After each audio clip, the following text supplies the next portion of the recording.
knew it wasn't going to last, not because they said it, not because there were red flags everywhere, but because something in me never fully relaxed. Even in the good moments, there was a quiet voice saying, "Don't get too attached." I enjoyed it.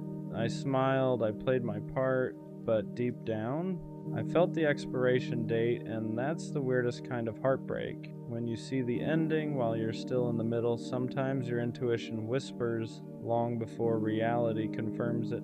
There weren't major fights, no dramatic betrayals, no obvious reason to leave, but there was inconsistency, little things, energy that shifted slightly, effort that felt uneven, words that didn't fully match actions, and instead of confronting it, I told myself I was overthinking. I told myself to relax, to just enjoy the moment, to stop looking for problems, but intuition doesn't shout. It nudges, it tightens your chest a little, it makes you hesitate before getting attached, it keeps you half guarded even when things seem fine, and I felt that, I just ignored it, because sometimes we don't want to be right, we want to be wrong about the ending, so why did I stay if I knew? Because sometimes temporary love still feels better than loneliness, because even if it wasn't forever, it was something. The late night conversations, the inside jokes, the way they looked at me when it was just us. I knew it had cracks, but I also knew it had moments, and I convinced myself that maybe moments were enough.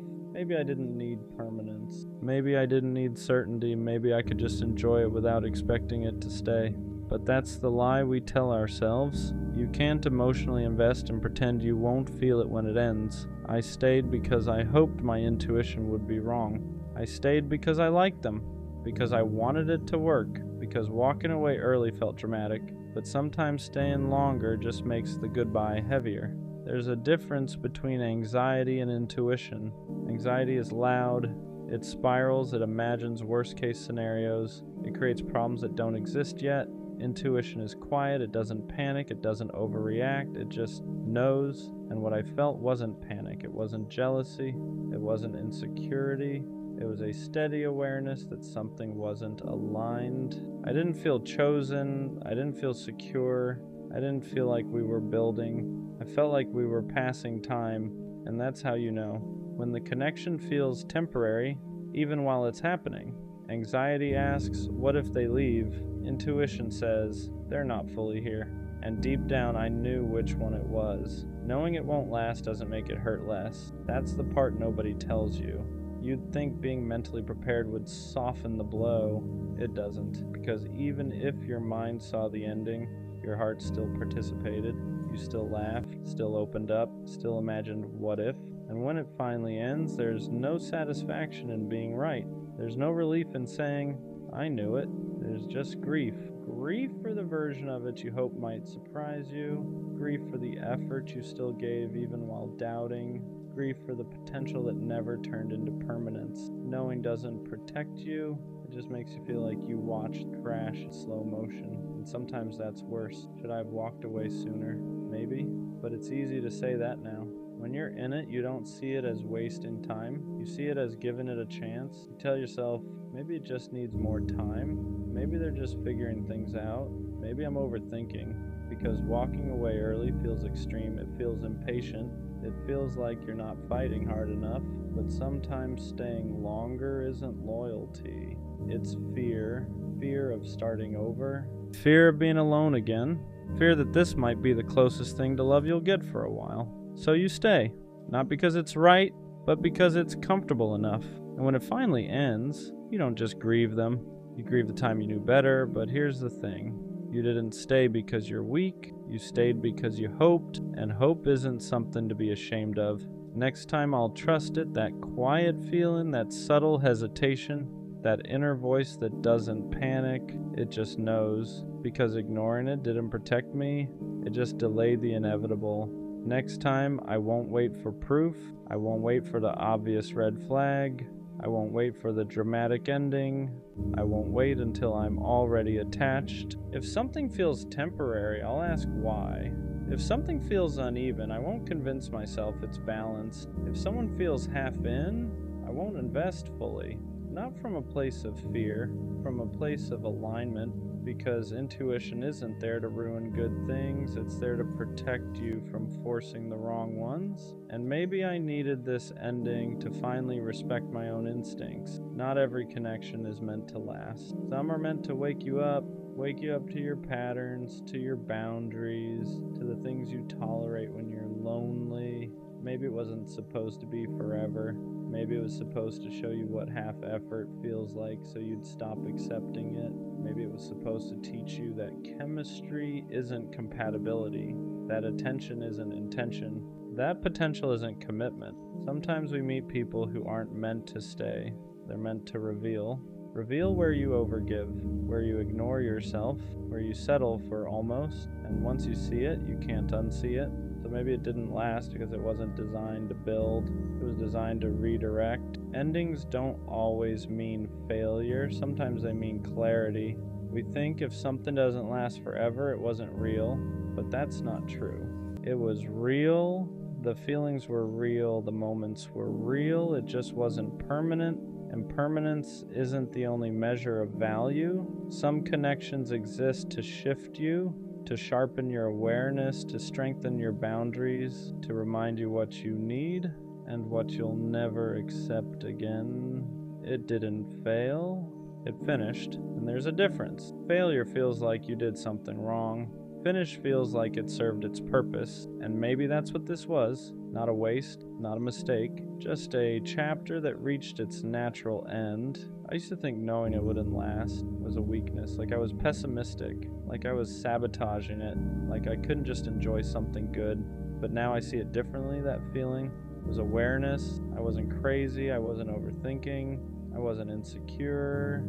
I was aligned enough with myself to recognize misalignment, and that's power, because next time I won't silence it, I won't stay longer than I should just to prove I can make something work. I won't ignore the quiet voice just because the moments feel nice. Knowing it wouldn't last didn't mean I didn't care, it meant I could see clearly, and clarity is growth, so no, it didn't last, but I did.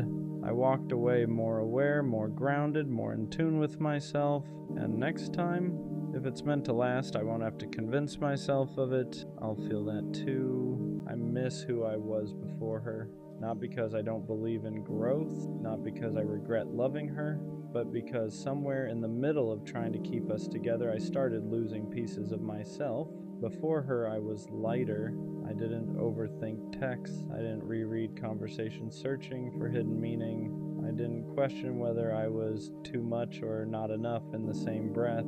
I moved through life steady, confident in who I was, comfortable in my own routine, secure in my own energy, and then I fell in love. And love is beautiful, but it also exposes you. It exposes your insecurities, your attachment style, your fear of loss. At first, it felt like growth. I was learning to compromise, learning to communicate better, learning to open up emotionally in ways I hadn't before. But slowly, something shifted. I stopped asking what felt right for me and started asking what would keep her happy. I stopped protecting my peace and started protecting the relationship. And there's a difference, because when you constantly adjust to avoid conflict, you don't even realize you're shrinking. You think you're being mature, you think you're being understanding, but sometimes you're just slowly abandoning yourself, and that's what hurts the most. Not that it ended, but that by the time it did, I didn't feel like the same person anymore. Before her, I didn't measure my worth through someone else's mood. If someone was distant, I assumed they needed space, not that I had done something wrong. If someone disagreed with me, I didn't internalize it as rejection, but with her, every shift felt personal, every silence felt loaded, every small argument felt like it could turn into something bigger, and instead of staying grounded, I started adapting, talking softer, holding back opinions, choosing peace over honesty, not because I was scared of her, but because I was scared of losing her. And when you start operating from fear instead of authenticity, you begin to change subtly. You become more careful than confident, more reactive than relaxed, more focused on maintaining connection than maintaining identity. I remember catching myself one day thinking, I wouldn't have reacted like this before. And that realization hit, because love shouldn't erase you. It should expand you, but I wasn't expanding, I was adjusting constantly. And the version of me that used to move freely was slowly becoming calculated, and I miss that freedom. I miss my peace, the kind of peace where I didn't wake up wondering how the day would feel emotionally, the kind where my phone didn't control my mood, the kind where silence wasn't threatening. Before her, I enjoyed my solitude. After her, I feared it, because I had trained myself to associate connection with validation. If we were good, I felt secure. If we were off, I felt unsettled, and that emotional dependency crept in quietly. I didn't notice it happening. I just noticed that when things ended, I felt empty in a way I hadn't before, not just because she was gone, but because I had built so much of my emotional rhythm around her. And that's when I realized I wasn't just grieving her, I was grieving myself, the version of me who didn't need reassurance to feel stable, the version of me who didn't overanalyze tone, the version of me who didn't question his value after every disagreement. That version felt strong, grounded, unshakable, and I want him back. I miss my boundaries. Before her, I knew what I tolerated and what I didn't. I didn't chase inconsistent energy. I didn't excuse disrespect. I didn't overextend myself for someone who wasn't meeting me halfway. But when you love someone, you justify things you normally wouldn't. You call red flags rough patches. You call inconsistency stress. You call emotional distance needing space. And sometimes those things are true, but sometimes they're excuses. And I made a lot of excuses, not because I was blind, but because I was invested. An investment makes you patient, sometimes too patient. By the end, I was tolerating things that the old version of me would have walked away from immediately, and that realization stings because it means I compromised more than I should have. Not just for the relationship, but at the expense of myself. The hardest part about missing who I was before her is admitting that I participated in my own transformation. She didn't force me to shrink. I chose to. I chose to overextend. I chose to overcompensate. I chose to prioritize us over me every time there was tension. And that's a hard truth to sit with, because it would be easier to blame her entirely, but growth doesn't come from blame. It comes from ownership. I let love make me forget myself. And now that it's over, I have to rebuild the parts I neglected, not because loving her was wrong, but because losing myself in the process was. I miss my clarity. Before her, I didn't romanticize potential. If something felt off, I trusted it. If something felt unbalanced, I addressed it. But with her, I kept believing in what it could be, not just what it was, and hope is powerful. It keeps you fighting, it keeps you patient, but it can also keep you stuck. I held on to the version of us that existed in the beginning, the laughter, the effort, the mutual excitement, and I ignored the gradual shift because I didn't want to accept it, and that's when I stopped being objective. I became attached to the idea of us more than the reality of us, and that's not who I used to be. I miss how secure I felt alone. Before her, I enjoyed my independence, my routine, my hobbies, my friendships. I didn't need constant validation. I didn't need constant reassurance. But somewhere along the way, my world started revolving around her schedule, her availability, her emotional state, and I lost balance. When you give someone that much influence over your emotional state, you hand them power without realizing it. And when they leave, you feel powerless, not because you're weak, but because you attach too much of your stability to their presence, and I don't want that again. I want interdependence, not dependency. I don't regret loving her, but I regret abandoning myself while doing it. There's a difference. Love should complement you, not consume you. It should challenge you to grow, not pressure you to shrink. And I see now that the old version of me wasn't naive. He was grounded. He trusted himself. He walked away from imbalance without hesitation. And somewhere in trying to prove I could make it work, I stopped trusting my instincts. That's the part I want back, not the detachment. The discernment, maybe missing who I was before her, is actually part of becoming better than that version. Because now I see my patterns. I see how easily I overextend when I care. I see how quickly I prioritize someone else's comfort over my own. And awareness is powerful. The old me was confident, but this version, he's wiser. He knows how quickly identity can blur inside love. He knows how subtle self-abandonment can be. And next time he won't lose himself trying to hold something together. I miss who I was before her, but maybe I'm not supposed to go back. Maybe I'm supposed to rebuild, stronger, more self-aware, more balanced. I don't want the version of me who never loved deeply. I want the version who loves deeply without disappearing, who commits without compromising identity, who stays loyal without neglecting himself. She changed me, but she didn't ruin me. If anything, she exposed where I needed boundaries, where I needed balance, where I needed to remember who I am outside of a relationship, and I will get back to that version, not the one before her, the one after her, but wiser, stronger, and impossible to lose again. I really did love her, not just in the beginning, not just when it was easy. I loved her in the quiet moments, in the normal days, in the in-between. I loved the way she thought, the way she explained things, the way she cared too deeply sometimes. And that's what makes this harder, because it would be easier if I didn't love her, if it was fake, if it was surface level, if it was just attachment, but it wasn't. I loved her, and somehow that still wasn't enough. Love and compatibility aren't always the same thing. That's the part nobody prepares you for. You can love someone deeply and still not align long term. I loved her heart, her mind, her energy, but we handled conflict differently. We needed reassurance differently. We showed up differently under pressure. And love doesn't erase that. Doesn't magically fix timing issues, communication gaps, emotional readiness. You can love someone and still slowly grow apart. You can love someone and still realize you're not building in the same direction. And that doesn't make the love fake, it just makes it human. Loving someone doesn't automatically mean you knew how to love them properly, and that's a hard truth.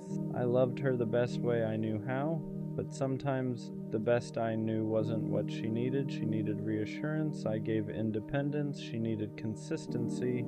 I gave effort in waves. She needed clarity. I gave feelings, but not always direction. And that doesn't mean I didn't care. It just means love without emotional maturity can still fall short. I thought loving her was enough, but love isn't just what you feel, it's what you show, what you maintain, what you're disciplined enough to protect. And sometimes you realize you loved someone deeply, but you hadn't learned yet how to love them well. Regret hits different when you know you tried, because it's not like I didn't care. I showed up, I put in effort, I stayed longer than I had before. But effort in the wrong areas doesn't always translate.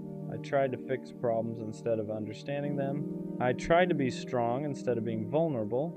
I tried to prove I loved her instead of learning how she needed to feel it. And that's the painful part. Knowing you weren't careless, just unaware. Regret isn't always about not loving someone. Sometimes it's about realizing you could have loved them better, and by the time you understand that, it's already over. You don't always realize someone's full value while they're still there. Sometimes you notice it in their absence, in the silence where their voice used to be, in the space where their presence felt normal, in the little things no one else does quite the same. The way she checked on me without making it obvious, the way she remembered details I forgot I even shared, the way she stayed patient when I was difficult. When you're used to someone loving you, you can mistake it for something ordinary. But once it's gone, you see how intentional it was. She wasn't too much. She wasn't overthinking. She wasn't needy. She was invested. And I didn't fully understand how rare that was until I felt the difference. Missing someone doesn't automatically mean you should go back. That's the confusing part. Because loneliness can sound like love. Silence can romanticize memories. Distance can soften the hard parts. I miss her laugh, her presence, the way she cared. But I also have to remember why it ended, the miscommunication, the emotional gaps, the moments we both felt unseen. Love alone isn't always enough to rebuild something, because going back requires more than feelings. It requires change, growth, accountability, consistency you didn't have before. And if I can't honestly say, I've grown into someone who can love her better, then missing her isn't a reason to reopen the door. Sometimes you can love someone deeply and still let them go with respect. Loving her changed me, not in a dramatic way, in a quiet, permanent way. She made me more aware, more reflective, more honest with myself. I can't love casually anymore. I can't ignore emotional gaps. I can't pretend effort doesn't matter, because I've seen what real investment looks like. And once you experience that, your standards shift. You stop entertaining half effort. You stop confusing attention with intention. You stop thinking bare minimum is enough. She didn't just teach me how to love. She showed me how I need to be loved. And even though it didn't last, it wasn't meaningless. Some people aren't meant to stay forever. They're meant to upgrade you. Loving her set a new standard. And that's something I can't undo. I can't go back to surface level conversations. I can't go back to inconsistent effort. I can't go back to love that feels half present, because I've felt what depth feels like. I've felt what it's like to be understood without over-explaining, to be cared for without asking twice, to be chosen without confusion. And once you experience that, you can't pretend it doesn't matter. It ruined average for me. Not in a bitter way, in a mature way. Now I know what intentional love looks like. Now I know what emotional safety feels like. Now I know what real effort is, and I won't lower that standard just because I miss her. Loving her made me more careful, but not closed off, more intentional. I don't rush feelings anymore. I don't say I love you just because it feels right in the moment. I don't assume connection automatically means compatibility. I pay attention now to effort, to consistency, to whether we're building or just vibing. Because when you've loved someone deeply and lost them, you understand the weight of it. Love isn't casual to me anymore. It's responsibility, it's discipline. It's showing up even when it's inconvenient. And maybe that's the real proof that I loved her. She didn't make me bitter, she made me intentional. Was loving her worth it? Even though it ended? Yeah. Because not all love is meant to last forever. Some love is meant to teach you who you are, who you're not, who you're becoming. I loved her, and even though we didn't make it, that love wasn't wasted. It showed me my gaps. It exposed my immaturity.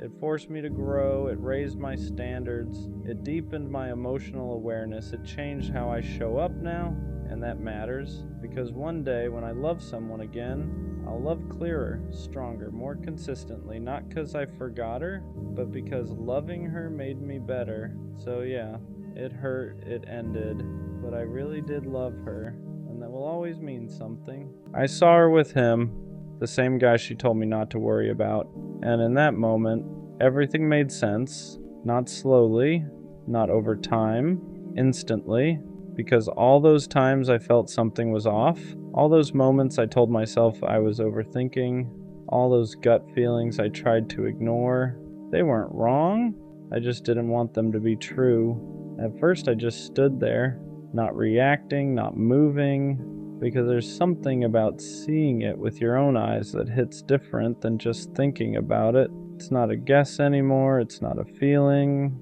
it's real. And in that moment, everything I tried to deny became clear. I remembered every time she said, "He's just a friend. You don't have to worry about him. It's nothing like that." And I believed her, not because I was naive, but because I trusted her. And that's what made it hurt more. Not just seeing them together, but realizing I defended something that was already falling apart.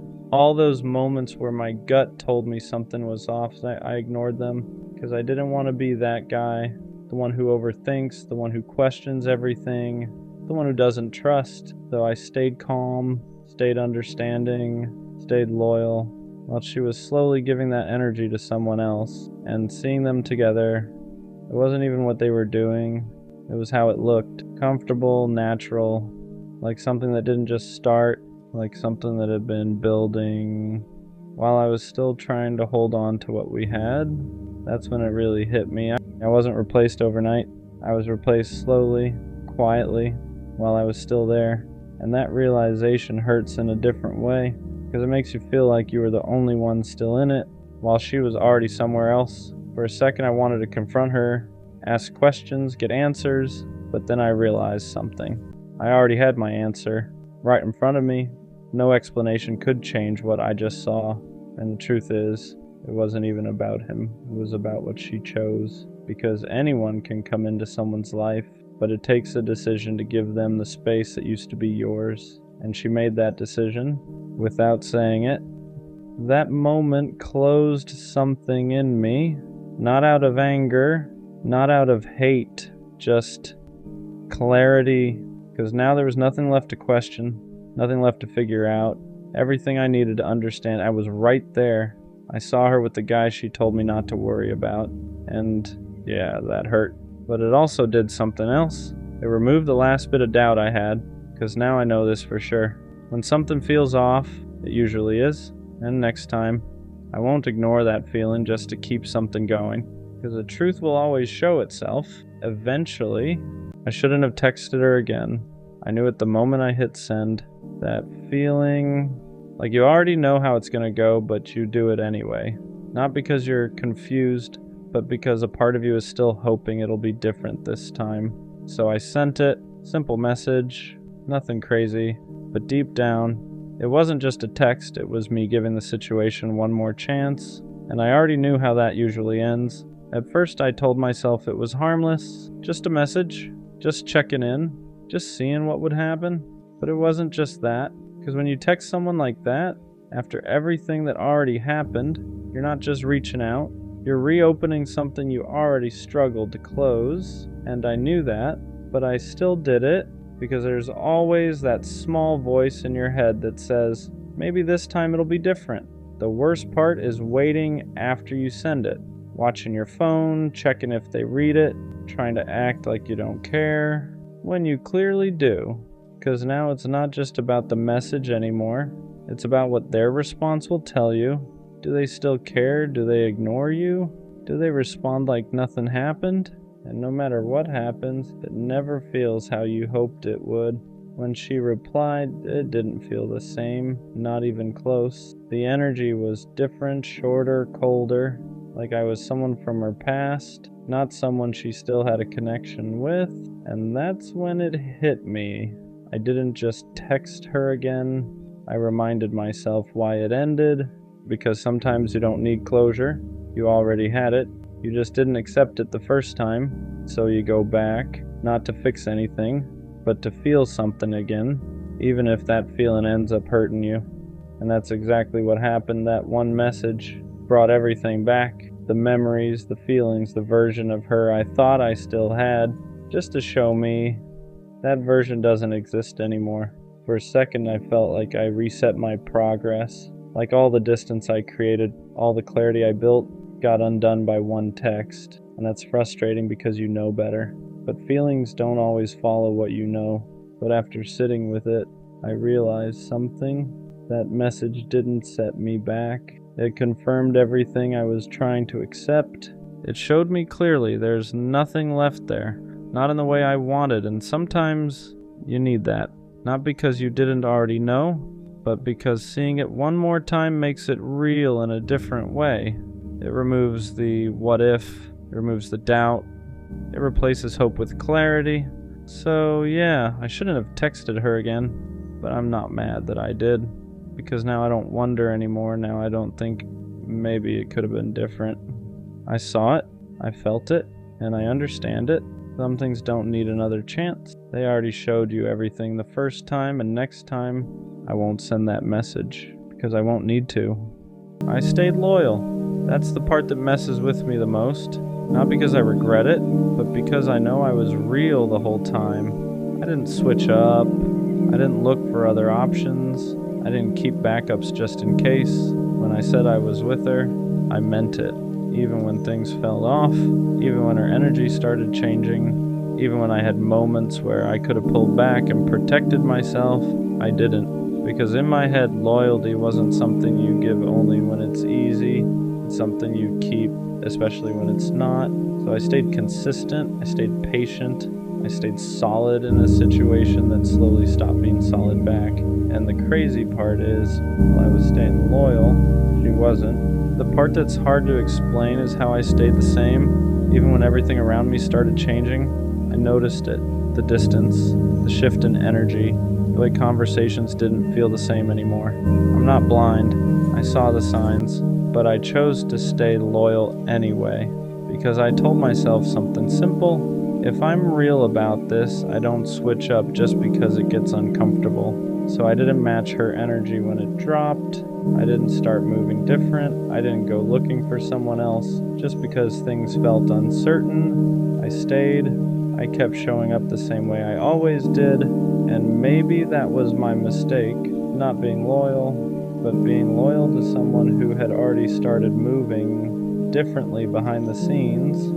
Because while I was protecting what we had, she was slowly stepping out of it, and I didn't want to believe that, because loyalty makes you believe in what something was, even when it's no longer what it is. The truth didn't hit me all at once. It came in pieces, little realizations that didn't fully make sense at first, moments where things felt off, but not off enough to walk away. I would notice small things, the way she moved differently, the way her attention felt split, the way her consistency started depending on her mood, and every time I noticed it, I told myself the same thing.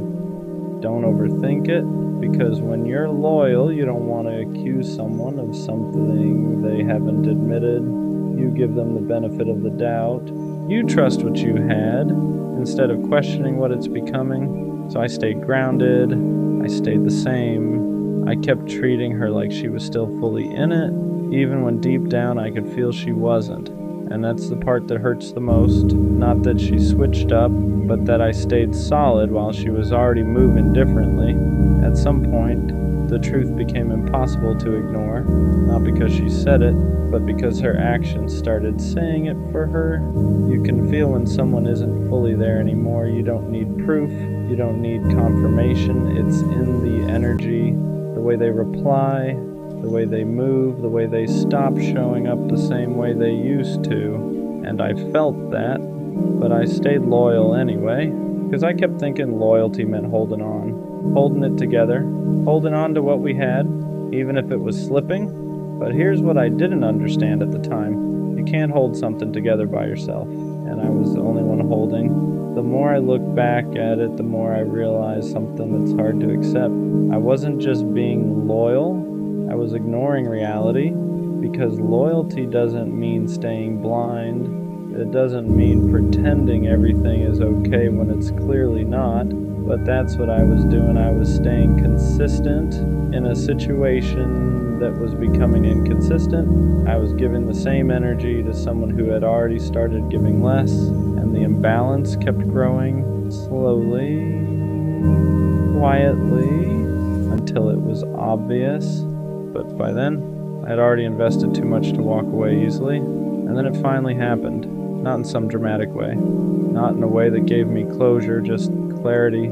She wasn't loyal, not in the way I was. While I was choosing her every day, she was leaving space for something else, maybe someone else, maybe just options. But either way, she wasn't standing where I was standing. And that realization hits different, because it's not just about losing someone. It's about realizing you weren't standing on the same level the whole time. For a while, that made me question everything, not just her, myself.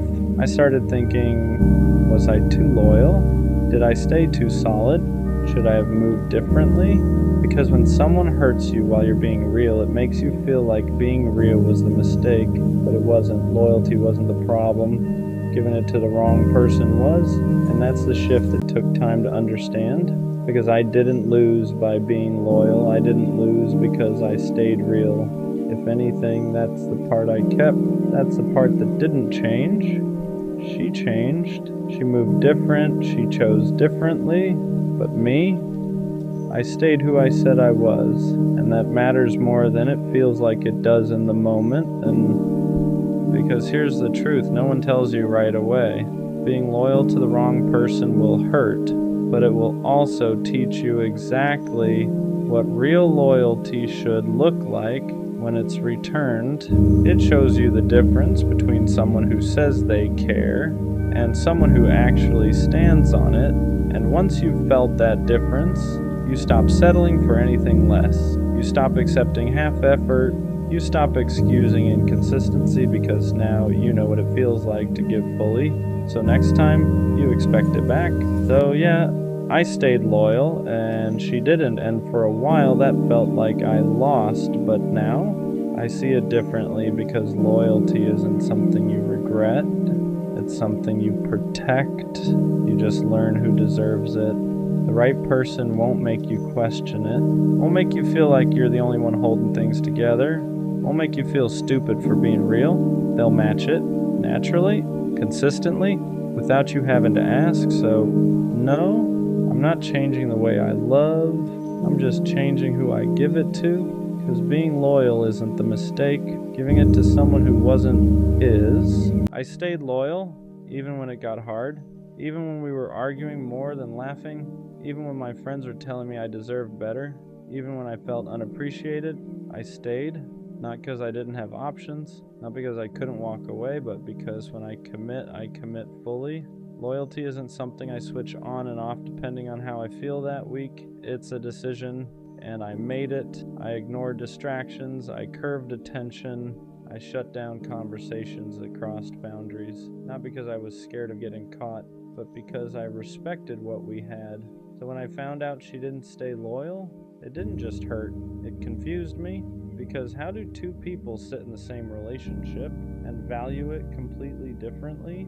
The part that messed with me wasn't just the betrayal, it was a realization that while I was protecting us, she was exploring her options. While I was defending her name in rooms she wasn't in, she was entertaining someone else's attention. While I was shutting down temptation quietly, she was responding to it. And that imbalance hits deeper than people realize, because loyalty isn't loud. You don't get applause for it.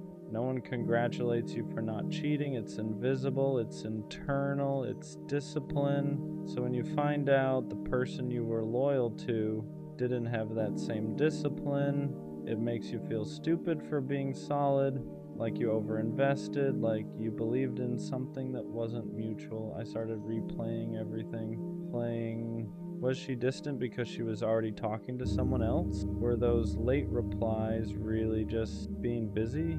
Was I fighting for something that was already slipping away? Because once trust cracks, your mind rewrites history. You start connecting dots that might not even be there. And that's exhausting, because loyalty is built on trust, and once trust is broken, even your memories feel unstable. I wasn't perfect, but I was faithful. And that matters, because loyalty isn't about being flawless, it's about being intentional. It's about choosing your partner even when temptation is available. It's about respecting boundaries even when no one is watching. And I did that, she didn't. What hurts the most is knowing I would have never done that to her. I wouldn't have risked what we built for a moment of validation. I wouldn't have jeopardized long-term trust for short-term attention, because I understood the weight of betrayal, and she didn't treat it like it was heavy. That's what breaks something inside you, not just the act, the carelessness, because cheating isn't always about love disappearing. Sometimes it's about discipline disappearing. And if someone lacks discipline and loyalty, they'll lack it when things get hard too. For a while I questioned myself. Was I too available, too forgiving, too trusting? Did my loyalty make me predictable? Because when you get betrayed, your brain tries to find ways to avoid feeling powerless again. But here's the truth. My loyalty wasn't weakness, it was character. And her disloyalty wasn't power, it was immaturity. There's a difference. One requires strength, the other requires impulse. People think being cheated on makes you look foolish, but the real foolishness is betraying someone who was solid. I lost someone who didn't value loyalty. She lost someone who actually lived by it. And those are two very different losses, because I can recover, I can heal, I can rebuild. But replacing someone who is genuinely loyal, that's harder than people think. I don't regret staying loyal, even knowing how it ended, because my character doesn't shift based on someone else's behavior. I don't cheat because I'm angry. I don't entertain options because I'm bored. I don't step out because things feel heavy. If I'm unhappy, I leave. I don't betray, and that standard stays with me, not for her, for me.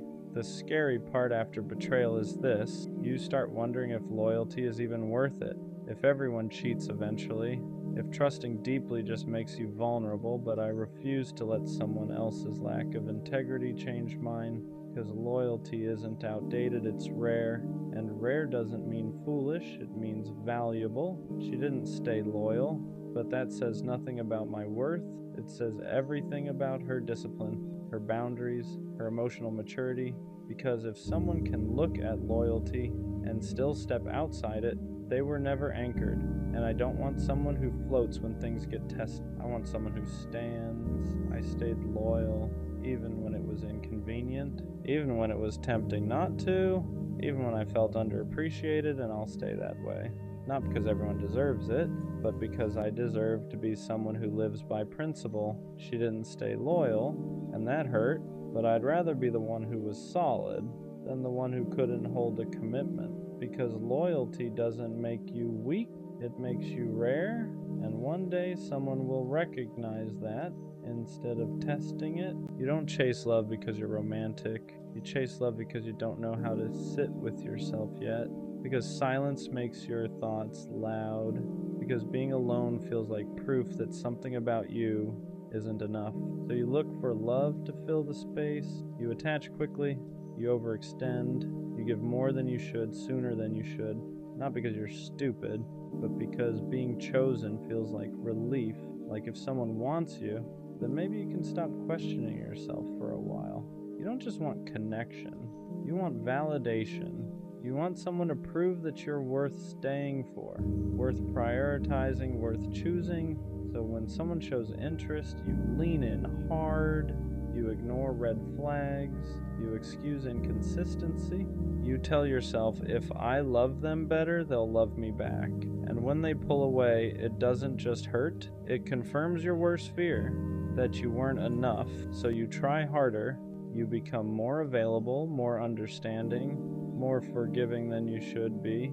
You abandon parts of yourself just to keep someone close, and you call it love. But deep down, you know the truth. You're not chasing them. You're chasing the feeling of being wanted. Because when someone loves you, even temporarily, it quiets the voice in your head that says you're unlovable on your own. That's why breakups destroy you. You don't just lose the person you lose the version of yourself that felt okay for a moment. You lose the distraction. You lose the proof.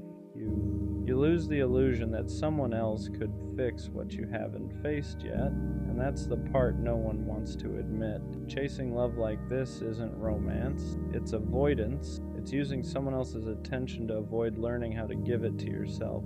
Because loving yourself is harder than loving someone else. It means sitting with your flaws without asking someone to overlook them.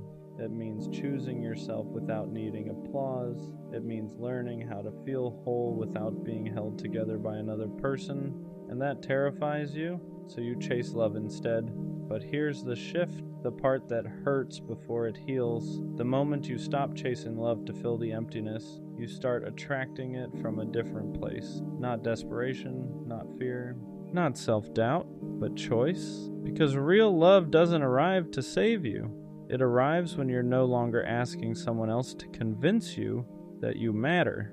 And until you learn to sit with yourself, without distraction, without validation, without escape, every love you chase will feel heavier than it should. You don't need someone to love you harder. You need to stop outsourcing your worth. And when you finally do, love stops feeling like survival and starts feeling like connection.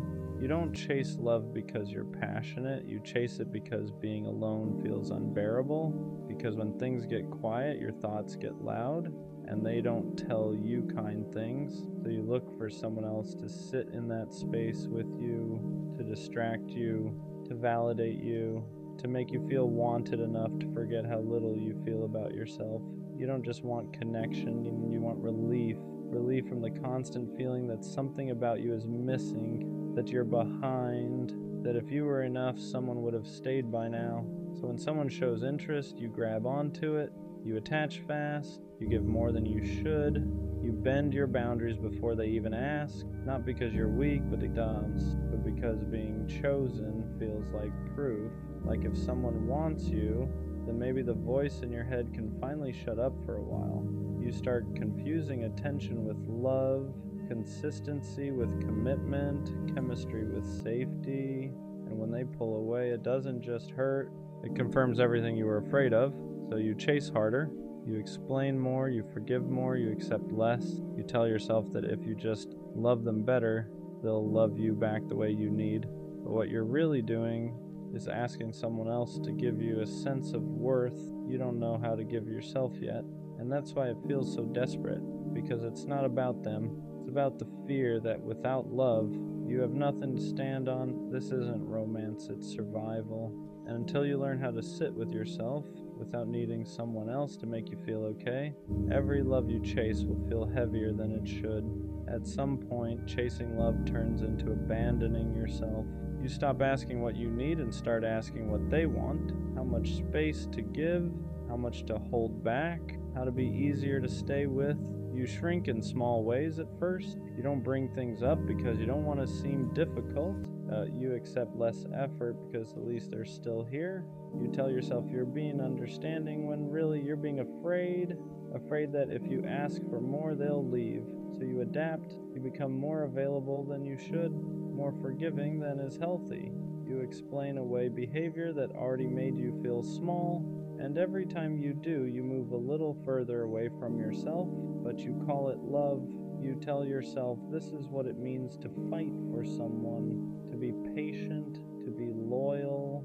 What you don't realize yet is that real love doesn't require you to disappear quietly. The reason chasing feels exhausting is because you're running from your own emptiness. You're hoping someone else will choose you loudly enough to silence the doubt inside you. So when they pull back, your anxiety spikes, you replay conversations, you blame yourself, you look for ways to fix it, not because you were wrong, but because you're terrified of being left alone with yourself again. And that's the cycle. The more you chase, the more you lose your footing. The more you lose yourself, the more you need them to feel okay.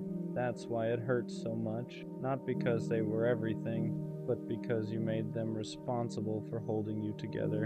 And no one can carry that forever. This is the part people avoid talking about. Chasing love like this doesn't mean you care deeply. It means you don't feel grounded without external validation. And until you learn how to stand on your own, how to sit with yourself without needing to be chosen, love will keep feeling like something you have to earn instead of something you share. When you chase love from a place of emptiness, you don't attract people who pour into you. You attract people who take, not always intentionally, not always maliciously, but people who sense, even subconsciously, that you're willing to overgive just to stay connected. They feel how flexible you are, how much you're willing to adjust, how far you'll bend before you break. So they let you. They accept your effort without matching it. They enjoy your presence without committing to it. They keep you close enough to benefit from your care, but far enough to avoid responsibility. And because you're chasing, you don't question it at first. You tell yourself this is just how relationships work, that love takes patience, that maybe they just need time. But deep down, something feels off. You're always the one checking in, always the one clarifying, always the one trying to fix the distance that keeps appearing out of nowhere. And instead of asking why they're inconsistent, you ask what you did wrong. That's the trap. Chasing love trains you to blame yourself for other people's lack of effort. You start believing that if someone isn't choosing you, it's because you didn't love them well enough. So you try harder.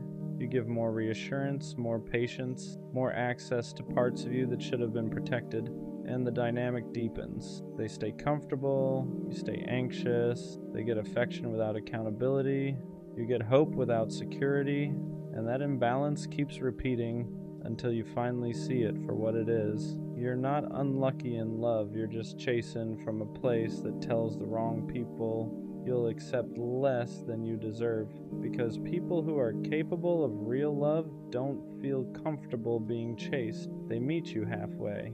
The ones who stay distant, inconsistent, unclear, they stay because the chase benefits them. And until you stop chasing to feel worthy, you'll keep finding yourself in the same story with different faces. Eventually, there's a moment where chasing love stops feeling hopeful and starts feeling exhausting. You realize you're tired, not because love is hard, but because you've been doing all the emotional work alone. You're the one overthinking, the one adjusting, the one trying to hold something together that keeps slipping through your fingers. And for the first time, you ask a quiet question you've been avoiding. Why does love feel like something I have to prove myself worthy of? That question is uncomfortable because it points inward. It forces you to see that chasing love has been a distraction, a way to avoid sitting with yourself, a way to avoid asking why you don't feel enough without someone choosing you. Because as long as you're focused on them, their mixed signals, their distance, their inconsistency, you don't have to face the emptiness underneath. You don't have to ask why you're afraid of being alone, why validation feels necessary, why rejection feels like confirmation instead of redirection. So you keep chasing. But here's the truth that hurts before it heals. Chasing love delays self-healing.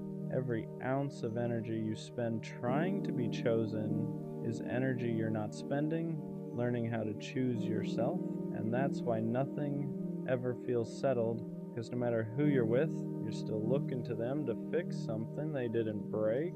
They can't give you security you haven't built internally. They can't love you into self-worth. They can't silence the doubt that existed before they arrived. And once you see that, chasing loses its appeal, not because you stop wanting love, but because you realize love isn't supposed to feel like survival.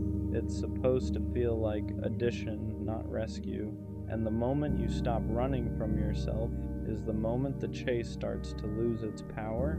Learning how to sit with yourself is the hardest part of this whole process, because when you stop chasing love, there's nothing left to distract you. No text to wait for, no signals to decode, no person to center your emotions around, just you. And that's when everything you've been avoiding comes to the surface. The insecurity you buried under effort, the loneliness you masked with attachment, the belief that without someone choosing you, you don't really matter. It feels uncomfortable at first, almost unbearable. You reach for your phone instinctively. You miss the chaos, you miss feeling needed, because chasing gave your pain direction, it gave your emptiness a target. Now there's nowhere to run. And this is where most people go back. They re-enter old dynamics, text people they shouldn't, lower their standards just enough to feel wanted again, not because they're weak, but because sitting with yourself requires honesty. It forces you to see that no one abandoned you the way you've been abandoning yourself. Every time you chased someone who was unsure, you told yourself your needs could wait. Every time you accepted inconsistency, you taught yourself to tolerate being half chosen. So being alone feels unfamiliar, not because you can't handle it, but because you've never stayed here long enough to build something solid inside yourself.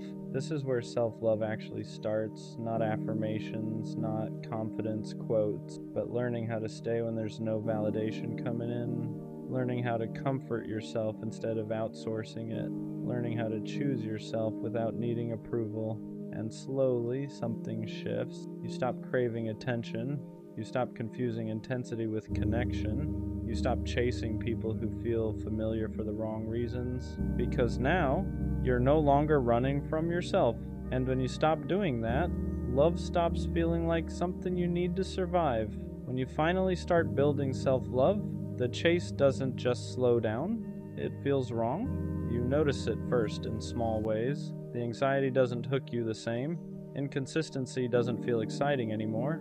It feels draining. People who once felt magnetic now feel loud, unclear, unsafe, and that confuses you because for so long, chaos felt like chemistry. You were drawn to people who kept you guessing because guessing felt familiar, because uncertainty mirrored how unsure you felt about yourself. But now that you're learning how to stand on your own, that dynamic stops working. You don't feel the urge to prove yourself anymore. You You don't feel the need to over-explain your worth. And suddenly, chasing feels humiliating, not because you're above it, but because you're finally grounded enough to feel how one-sided it always was. You start wanting different things: clarity instead of sparks, consistency instead of intensity, presence instead of pursuit. You want to be met, not chased or chasing. And here's the part people don't expect. Self-love makes some connections fall apart. People who benefited from your overgiving feel the shift immediately. They sense you're no longer bending, no longer available on demand, no longer trying to earn their attention, and some of them leave. Not because you changed for the worse, but because the version of you that chased them is gone. That can hurt, because even when you're healing, loss still feels like loss, but this time it doesn't destroy you, because you're no longer tying your value to someone else's choice. You understand something now.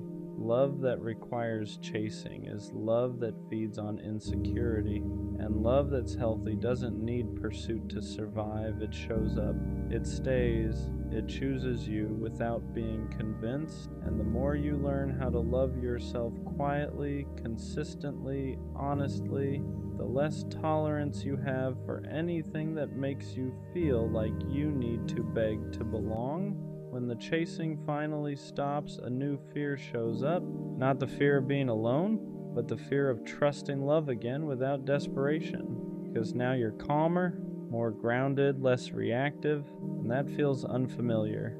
You're used to love coming with anxiety, with overthinking, with that constant urge to secure someone's attention before it disappears. So when things are steady, part of you doesn't know what to do. You wait for the other shoe to drop. You look for signs something is wrong. You brace yourself for distance that never comes, because chaos used to feel like proof that something mattered. Now peace feels suspicious. You're not chasing anymore, but you're still learning how to receive, how to let someone show up without questioning why, how to accept consistency without trying to earn it. And that's harder than it sounds, because chasing trained you to believe love had to be worked for, that if you weren't doing something, fixing something, proving something, it wouldn't last. So when someone meets you without needing to be convinced, your instinct is to pull back, not because you don't want it, but because you're afraid of trusting something that isn't fueled by fear. This is the quiet stage of healing, where you're not running anymore, but you're not fully relaxed either. You're learning that love doesn't have to feel urgent to be real, that being chosen calmly is still being chosen, and slowly you start letting yourself believe it. You stop checking for exits, stop rehearsing disappointment, stop preparing for abandonment that hasn't happened, because for the first time, you're not chasing to feel worthy. You're standing still and letting love come to you. And that's when you realize how much strength it actually takes to stay. When you stop needing love to save you, everything about it changes. You're not chasing anymore, but you're also not hiding. You're just stable, and that's unfamiliar. You notice how different it feels to want someone instead of needing them. There's no panic behind it, no urgency, no feeling that if this doesn't work out, you'll fall apart. And that scares you in a new way, because chasing gave you purpose. It gave your emotions somewhere to go. It made love feel intense, consuming, alive. Now love feels quieter, not empty, just grounded. You don't lose yourself in people anymore. You don't rearrange your life to keep someone interested. You don't abandon your needs to avoid being left. And because of that, you become harder to hook, not emotionally unavailable, just unavailable to dynamics that require you to shrink. You start noticing things you used to ignore, how someone responds to boundaries, how they handle consistency, how they show up when you're not overgiving. And if they fade when you stop chasing, you don't panic, you understand. They weren't there for you. They were there for the version of you that was always reaching. That realization hurts, but it also frees you. Because now you know love that disappears when you stop chasing was never love meant to stay. This is where self-love changes the rules. You don't try to be impressive, you don't try to be indispensable, you don't try to secure someone's feelings. You let them show you who they are when you're not doing all the work, and for the first time, love feels optional, not because it doesn't matter, but because your worth no longer depends on it. You're not chasing to fill a void anymore. You're choosing from a place that already feels whole, and that's when love stops feeling like survival and starts feeling like something you can welcome without losing yourself. Healing doesn't just bring relief, it brings grief, because when you stop chasing love, you don't just lose old dynamics, you lose the version of yourself who survived by reaching. You look back at who you were and feel a strange mix of sadness and compassion. You remember how hard you tried, how much you gave, how badly you wanted to be chosen, and part of you wants to go back, not because it was healthy, but because it was familiar. Chasing gave you direction. It gave your pain something to focus on. It made loneliness feel purposeful. Now that version of you is gone, and that hurts. You grieve the person who believed love had to be earned, who thought being enough meant being useful, agreeable, easy to keep. You grieve the nights you waited, the messages you rewrote, the boundaries you swallowed just to stay connected, not because you were weak, but because you didn't know another way yet. And healing means accepting something painful. No one did this to you. You did it because you didn't know how to hold yourself without being held. That realization can feel brutal because it removes the villain. There's no one left to blame, just patterns you learn to survive something deeper. So you sit with it, with the sadness, with the regret, with the understanding that you were doing the best you could with what you knew at the time. And slowly, that grief turns into respect. Respect for how much you endured, for how deeply you wanted love, for how brave it was to keep believing, even in the wrong places. You don't hate the old version of you. You thank them because they carried you until you were strong enough to stop chasing and start choosing yourself. And that's what makes this stage heavy. You're not broken anymore, but you're still letting go. The chase ends the moment you stop asking love to fix you, not because you stop wanting connection, but because you stop needing it to feel whole. You finally understand something simple that took you years to learn. Love was never supposed to be proof that you matter. It was never meant to carry your worth, never meant to quiet your self-doubt, never meant to save you from yourself. That was too much to ask of anyone. So you stopped chasing, not in anger, not in bitterness, but in clarity. You stop running after people who make you feel uncertain. Stop explaining your needs to people who don't listen. Stop overgiving just to feel chosen, because now being chosen by yourself comes first. You learn how to sit with silence without panicking, how to be alone without feeling abandoned, how to exist without needing constant reassurance, and something changes. Love no longer feels urgent, it no longer feels like survival. It no longer feels like something you have to secure before it disappears. It becomes optional, not because it's unimportant, but because your life no longer collapses without it. And that's when the real shift happens. You don't attract love from desperation anymore. You don't bond through wounds. You don't mistake intensity for connection. You choose slowly. You choose clearly. You choose from a place that isn't begging to be filled. And if someone doesn't meet you there, you don't chase. You let them go, not because you don't care, but because you care enough about yourself to stop repeating the same pain with different people. The version of you that chased love wasn't weak. They were hurting, they were lonely, they were trying to survive. But this version of you, this version doesn't run. They stand still, they breathe. They choose themselves even when no one is watching. And from here on out, love won't feel like something you have to earn. It'll feel like something you share with someone who meets you without being chased. That's where the cycle ends. Not with finding love, but with finally finding yourself. There's a quiet kind of emptiness that doesn't feel dramatic. You're not falling apart. You're not in crisis. You just don't know why you're here. You wake up. You do what you're supposed to do, you get through the day. But underneath all of that, there's this question you you don't know how to answer, what am I actually doing this for? You don't feel passionate, you don't feel called, you don't feel like anything is pulling you forward, and that scares you because everyone else seems so sure of where they're going. Having no purpose doesn't feel like sadness, it feels like drifting, like life is happening around you and you're just present for it, and no one really talks about that part. Not having a purpose doesn't mean you're failing, even though it feels like everyone else got some kind of direction you never received. Purpose isn't something people find all at once. It's not a switch that flips or a calling that suddenly appears. Most people are just moving it forward with something small and calling it certainty. So when you don't feel that pull, you assume something is wrong with you. But a lack of purpose often comes from pressure to have a passion, pressure to be exceptional, pressure to turn your life into something meaningful as soon as possible. And when nothing fits, you feel empty, not because you lack value, but because you're tired of forcing meaning where it doesn't exist yet. You're not behind, you're just in a season where life hasn't revealed what it wants from you.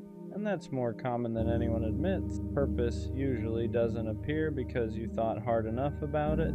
It grows out of living, out of trying things without certainty, out of getting bored, out of noticing what quietly holds your attention when no one is watching. So when you feel like you're drifting, it doesn't mean you're lost. It means you're between definitions, between who you were and who you haven't met yet. Drifting feels uncomfortable because it lacks labels. You can't explain it easily, you can't point to progress, but drifting is still movement. It's the space where you learn what doesn't fit, what doesn't excite you, what you don't want to carry forever, and that information matters. You're not failing a purpose, you're collecting data, even if it doesn't feel productive yet. It's okay if your life doesn't feel meaningful yet. Meaning isn't something you wake up with one day fully formed. Most of the time it shows up quietly, in moments you don't think are important, in things you do without the audience, in small choices that don't feel like destiny. The problem is we're taught to look for purpose as something big, a passion, a mission, a reason that explains everything. So when life feels ordinary or unclear or slow, you assume you're missing it. But meaning isn't always loud. Sometimes it's just learning how to care about something again. How to show up for one thing, one day at a time, without needing it to define your whole life. Not having purpose right now doesn't mean you never will. It just means you're still listening. Not knowing your purpose can actually protect you, because when you feel pressured to decide too early, you end up choosing something just to stop the discomfort. A path that looks good, a goal that sounds impressive, a version of purpose that belongs more to expectations than to you. And then you spend years trying to convince yourself it fits. Being unsure right now means you haven't locked yourself into the wrong story yet. It means you're giving yourself time to notice what feels honest, not just acceptable. Purpose that's chosen out of fear usually feels heavy. Purpose that grows naturally feels lighter even when it's hard. So if you're in the in-between, don't rush to label it. This pause isn't wasted time, it's you refusing to commit to a life that doesn't feel like yours. Purpose rarely starts as clarity, it starts as curiosity, a small pull towards something you don't fully understand yet, a moment where time passes a little faster than usual, a thought you keep returning to without knowing why, but because it doesn't feel big, you dismiss it. You tell yourself it doesn't count, that it's not serious enough, that it won't lead anywhere. So you wait for certainty instead of following interest, and the waiting feels like emptiness, but purpose isn't found by deciding your whole life at once. It's found by paying attention to what makes you feel slightly more alive than before. You don't need a 5-year plan. You don't need a calling. You just need one small thing that feels honest enough to try. Purpose grows from movement, not answers. Comparing your life to other people's purpose is what makes the emptiness heavier. You see people who seem sure, driven, certain, and you assume they know something you don't. but what you're seeing is confidence, not certainty. Most people choose a direction and grow into it later. They don't start with clarity. So when you compare their path to your uncertainty, you're not being fair to yourself.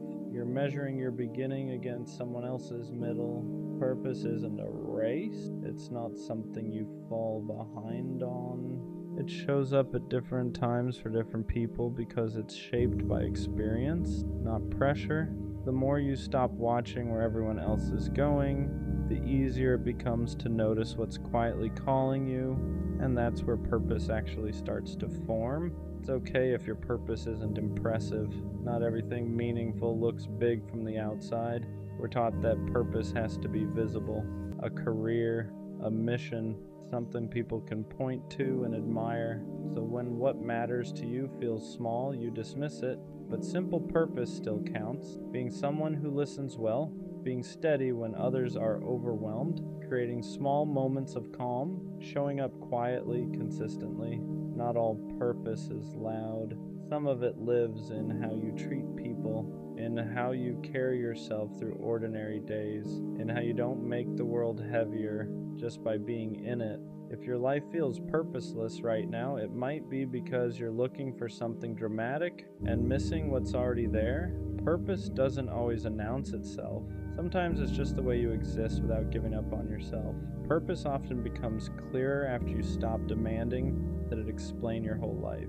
When you're constantly asking, what am I meant to do? Everything feels heavy. Every choice feels permanent, every step feels like a test, but purpose doesn't need to be a full explanation. Sometimes it's just direction, not destiny. When you allow yourself to live without forcing meaning, something softens. You try things without pressure. You follow curiosity without commitment. You let yourself change your mind, and slowly, patterns form. Not all at once, not dramatically, but enough to show you what feels right and what doesn't. Purpose doesn't arrive when you corner it. It shows up when you give yourself permission to live without answers for a while. Having no purpose right now doesn't mean your life is empty. It means it's unfinished. You're not meant to know everything yet. You're not behind for feeling unsure. You're not wasting time just because you don't have a clear direction. Some seasons are for building, some are for resting, and some are simply for becoming. Without labels, without answers, this space you're in isn't meaningless. It's where you're learning what matters to you by noticing what doesn't. Purpose doesn't arrive as a sudden realization. It grows quietly from the way you keep going, even without certainty. So if all you can do right now is exist, try, and stay curious, that's enough. Your life isn't without purpose, it's just still writing it. I really thought she was different, not in a cliche way. Not in that she's not like other girls type of thinking. I mean, I genuinely believe she moved differently, because from the start she didn't feel like everyone else. She listened, she asked questions, she made it seem like she actually cared about what I was saying, and that's rare, especially now. So when I felt that kind of energy from her, I didn't hesitate. I opened up. I let my guard down faster than I normally would, because when you think someone is different, you stop protecting yourself the same way. You start believing this might actually be something real, and for a while, it felt like it was. The conversations were easy. Nothing felt forced. It felt like we were naturally building something without trying too hard. And that's what convinced me the most, because real connections aren't supposed to feel complicated. They're supposed to feel natural. So I leaned into it, I gave her my time, my attention, my energy, and I didn't second guess it, because in my head I wasn't just talking to someone random. I was building with someone who was different. At least that's what I thought. The more I talked to her, the more convinced I became that she wasn't like everyone else, because she didn't play games. At least, it didn't feel like she did. She replied consistently. She didn't disappear randomly. She made the effort to keep conversations going. And when you've dealt with enough inconsistency before, that kind of energy stands out. It feels real, so I trusted it. I stopped overthinking things. I stopped questioning her intentions, because when someone shows you consistency, it feels like proof.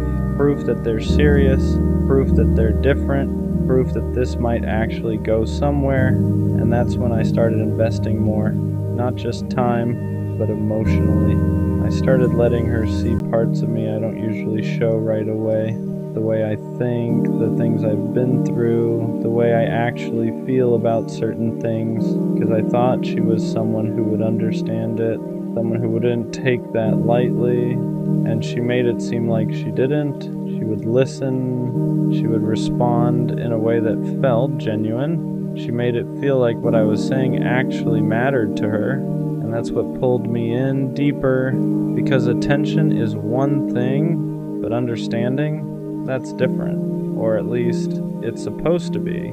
But what I didn't realize at the time was this: just because someone understands you doesn't mean they value you the way you think they do. That realization didn't hit me right away. At first, everything still felt real, because when someone listens to you, understands you, and responds in a way that feels genuine, it's easy to believe they care on a deeper level. And I did. I thought she saw me. Not just the surface version, but the real version, and that's not something I give out easily. For the more she showed that side of herself, the more I leaned in, the more I believed this wasn't temporary. But slowly, things started shifting, not in a dramatic way, nothing obvious, just small changes. Her replies weren't as consistent, the energy in conversations felt a little different, the effort started feeling slightly uneven. At first I ignored it, because when you believe someone is different, you don't immediately assume they're changing. You assume something else is going on. Maybe she's busy, maybe she's stressed, maybe she just needs space. So I stayed patient.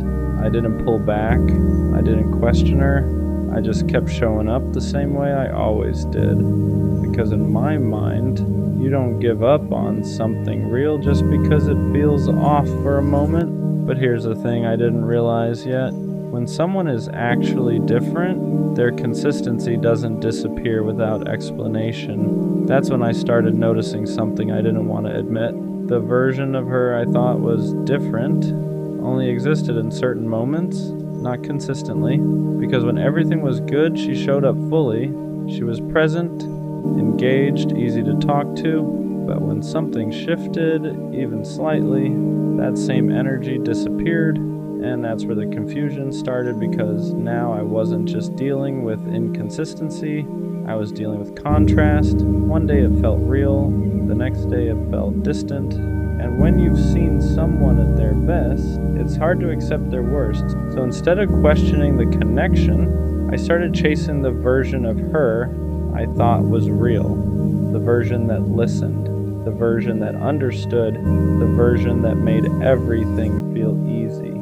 I kept telling myself, that's who she really is, and maybe sometimes it was. But here's the truth I had to face: if someone only shows up for you sometimes, that's not who they are.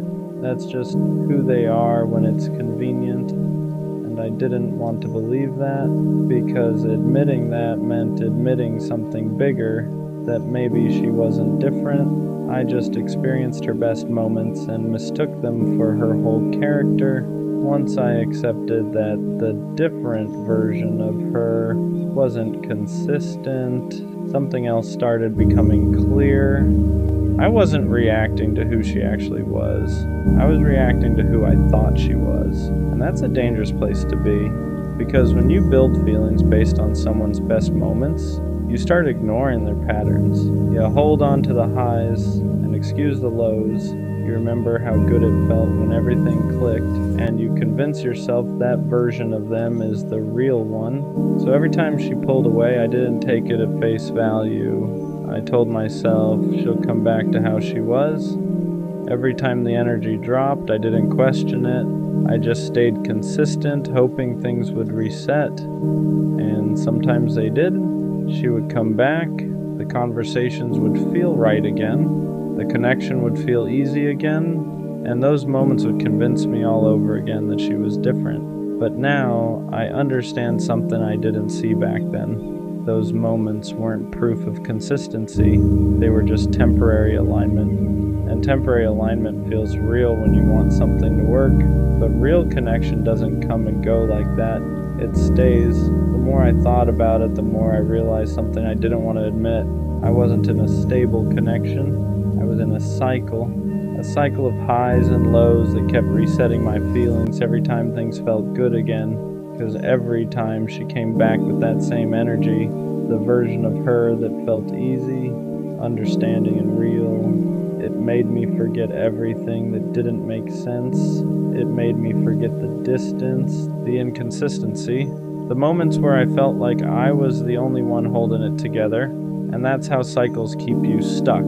They give you just enough to stay, but never enough to feel secure. And I confused that with something meaningful. I thought the fact that we could get back to that good place meant something. I thought it meant the connection was strong enough to survive anything. But now I understand something clearly. If something keeps breaking and resetting, it's not strong, it's unstable. And I was calling instability different because I didn't want to accept that it wasn't what I thought it was. At some point, I had to stop focusing on how she was in her best moments and start paying attention to how she showed up consistently, because consistency tells you the truth. Not the highlights, not the good days, not the moments where everything feels perfect. Consistency. And when I looked at that honestly, the picture changed. She wasn't always there, she wasn't always present, she wasn't always giving the same energy I was. And that's when it hit me. Someone who is actually different doesn't make you feel unsure about where you stand. They don't make you question their effort. They don't make you feel like you're chasing clarity. They give you that clarity naturally, and I didn't have that. I had moments of clarity mixed with long stretches of confusion, and confusion isn't what different feels like. Once I stopped chasing the version of her I wanted, everything started making more sense, because the truth is, she didn't change. I just started seeing her clearly. She was consistent in one way. She showed up when it was easy, when the energy was good, when the conversations were light, when everything felt natural. But when things required depth, consistency, effort over time, that's when the difference showed. And that's when I had to admit something to myself. She wasn't different in the way I thought. She was just different from what I was used to at the beginning. And I held on to that version too long. For a while, that realization hurt more than anything else, because it made me feel like I misread everything, like I believed in something that wasn't actually there. But over time, I started understanding something important. I didn't imagine a connection. Those moments were real. They just weren't sustainable. And that's the difference. Something can feel real in the moment and still not be built to last. And I think that's what I experienced. Not something fake, just something temporary that I thought was permanent. So yeah, I thought she was different, and in some ways she was. She showed me a version of connection that felt real. She made it easy to open up. She made it feel like something deeper was possible. But being different at the beginning isn't the same as being consistent in the long run. And that's the lesson I had to learn, because the right person isn't just different when things are good. They're consistent when things aren't. They don't come and go. They don't leave you guessing. They don't make you question what you felt. They match it every time. So no, she wasn't the kind of different I thought she was. But now I know what real different actually looks like. And next time, I won't confuse moments for meaning. You know what actually hurts? Wanting to be in love, but realizing you can't stay in it. You finally meet someone good. They're kind. They're loyal. They care about you in a way that feels real. On paper, they're everything you're supposed to want. And for a moment, you think, maybe this is it. But then they like you back. And something in you shuts off. Not slowly, not gently. It's like the feeling disappears overnight. You try to force it. You tell yourself to be grateful. You try to match their energy, their effort, their love. But instead of growing closer, you start pulling away. You notice flaws that didn't bother you before. You get irritated over small things. You find reasons to create distance. And suddenly you're the problem. On the outside, it looks like you're sabotaging something good. Like you're avoiding someone who treats you right. But inside it feels worse than that. It feels suffocating, because even when you try to stay, it feels like you're trapped in something you can't feel the way you're supposed to. The messed up part, you still care. Somewhere deep down you don't want to hurt them. You don't want to be cold. You don't want to be the reason someone feels unwanted, but you also don't know how to love them without losing yourself. And that kind of conflict turns love into guilt. What's confusing about this feeling is that it only shows up with the right kind of person, not the chaotic ones, not the ones who make you anxious, not the ones who disappear and keep you guessing. It happens with the ones who are steady, the ones who reply, who show up, who don't play games with your emotions. And instead of feeling safe, your body reacts like something's wrong. You don't feel excitement, you feel pressure, not because they're asking for too much, but because they're offering consistency, and you don't know how to relax inside it. There's no chase, no uncertainty, no emotional roller coaster to distract you. So your mind starts searching for escape routes. You tell yourself you're bored, that the spark is gone, that something feels off, and even if you can't explain why. But deep down, it's not disinterest, it's unfamiliarity, because when you're used to love being unstable, peace can feel empty. And when you're used to earning affection, being chosen freely can feel undeserved. So instead of leaning in, you pull away, you create distance so you can breathe again, not because they're hurting you, but because closeness is touching something unhealed. And that's the part nobody prepares you for. Sometimes the problem isn't that you don't want love, it's that you've never learned how to stay when love doesn't hurt. At some point, this starts to mess with how you see yourself, because now you're not just confused, you're guilty. You look at them and think, yeah, they didn't do anything wrong. They're patient, they're kind, they're trying, and you're the one pulling back. So you start labeling yourself cold, broken, unappreciative, the person who ruins good things. From the outside, it looks simple. Why would you walk away from someone who treats you right? But what they don't see is how trapped you feel inside the expectation to feel something you can't force. You don't hate them. You hate the pressure to become the version of yourself that knows how to stay. So instead of being honest, you distance yourself, you reply slower, you stop initiating. You hope they'll lose interest so you don't have to explain yourself. And that's the part that hurts the most, not losing them, hurting someone who didn't deserve it. You carry that with you. The knowledge that somewhere someone is wondering what they did wrong, when the truth is you just didn't know how to receive what they were offering. And that realization sits heavy, because wanting love but not knowing how to hold it feels like a flaw you can't explain, only live with. Avoidance doesn't come from not caring, it comes from caring too much and not knowing how to say it. Because how do you explain something like this without sounding cruel? How do you tell someone, you're good to me, but I don't feel what I'm supposed to feel? There's no gentle way to say that. So instead of explaining, you disappear emotionally. You convince yourself silence is kinder.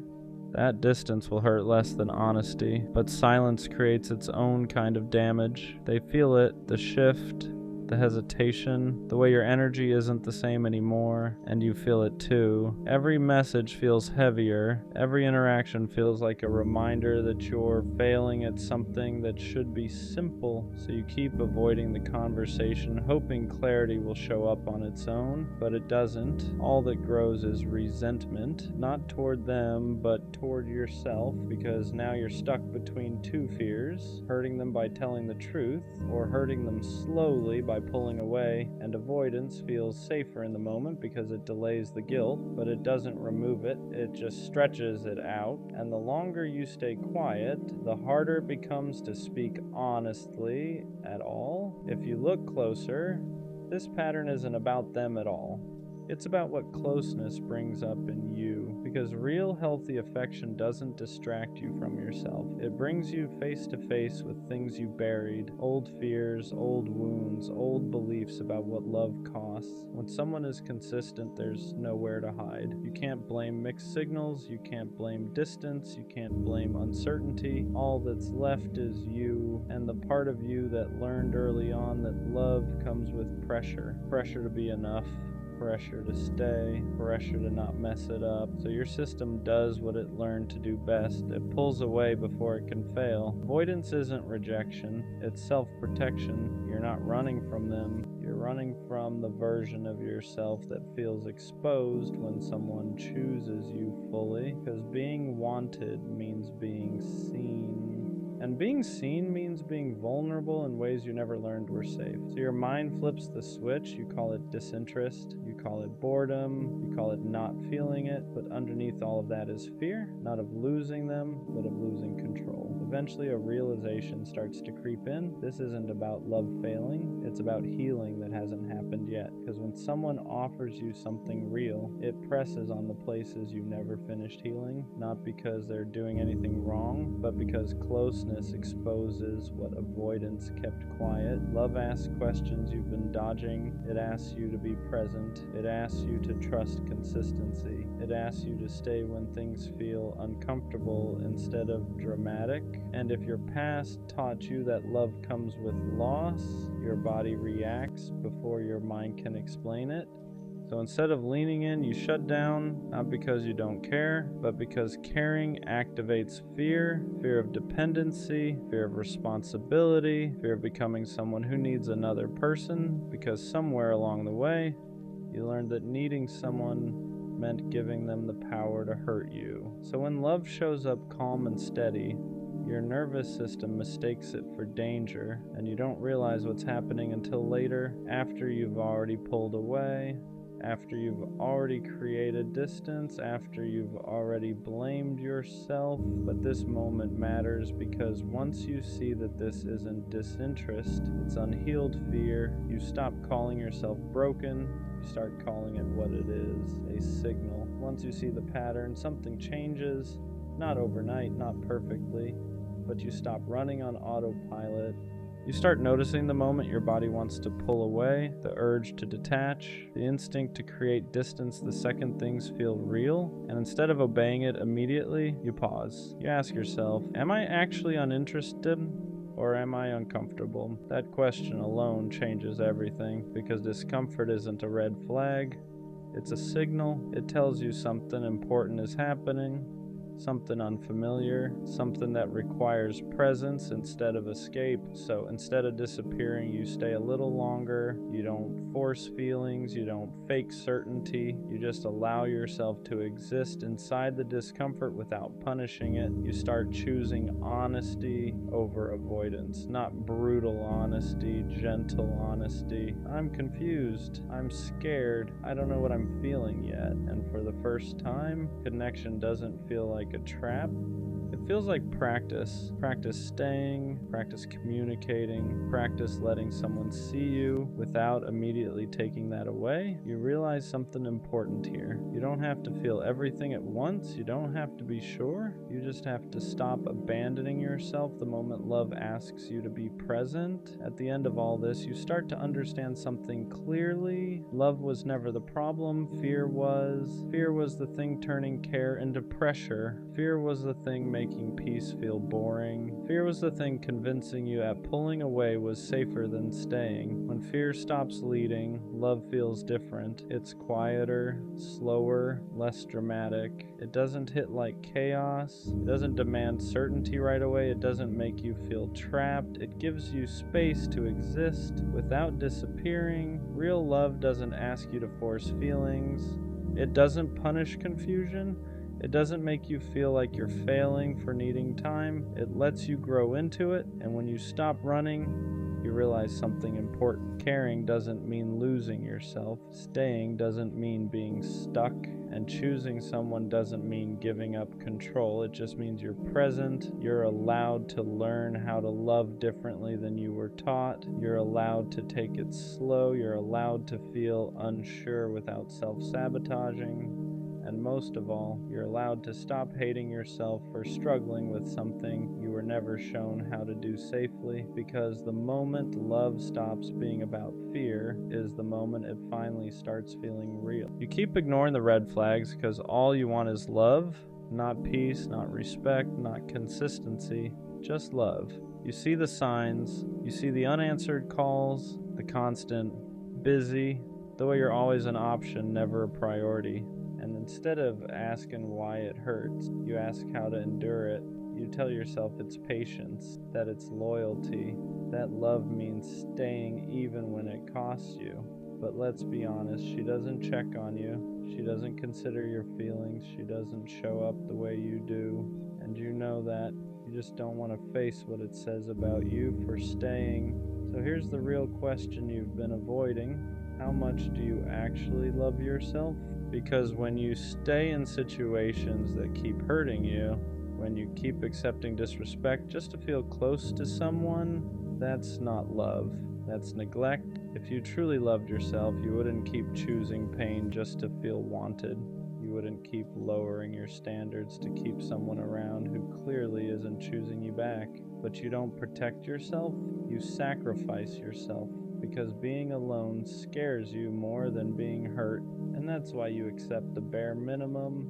That's why you stay in toxic cycles. That's why you confuse attachment with love. You're not holding on because it's good for you. You're holding on because it's the only version of love you think you deserve. And that's the lie. You don't need someone else to complete you.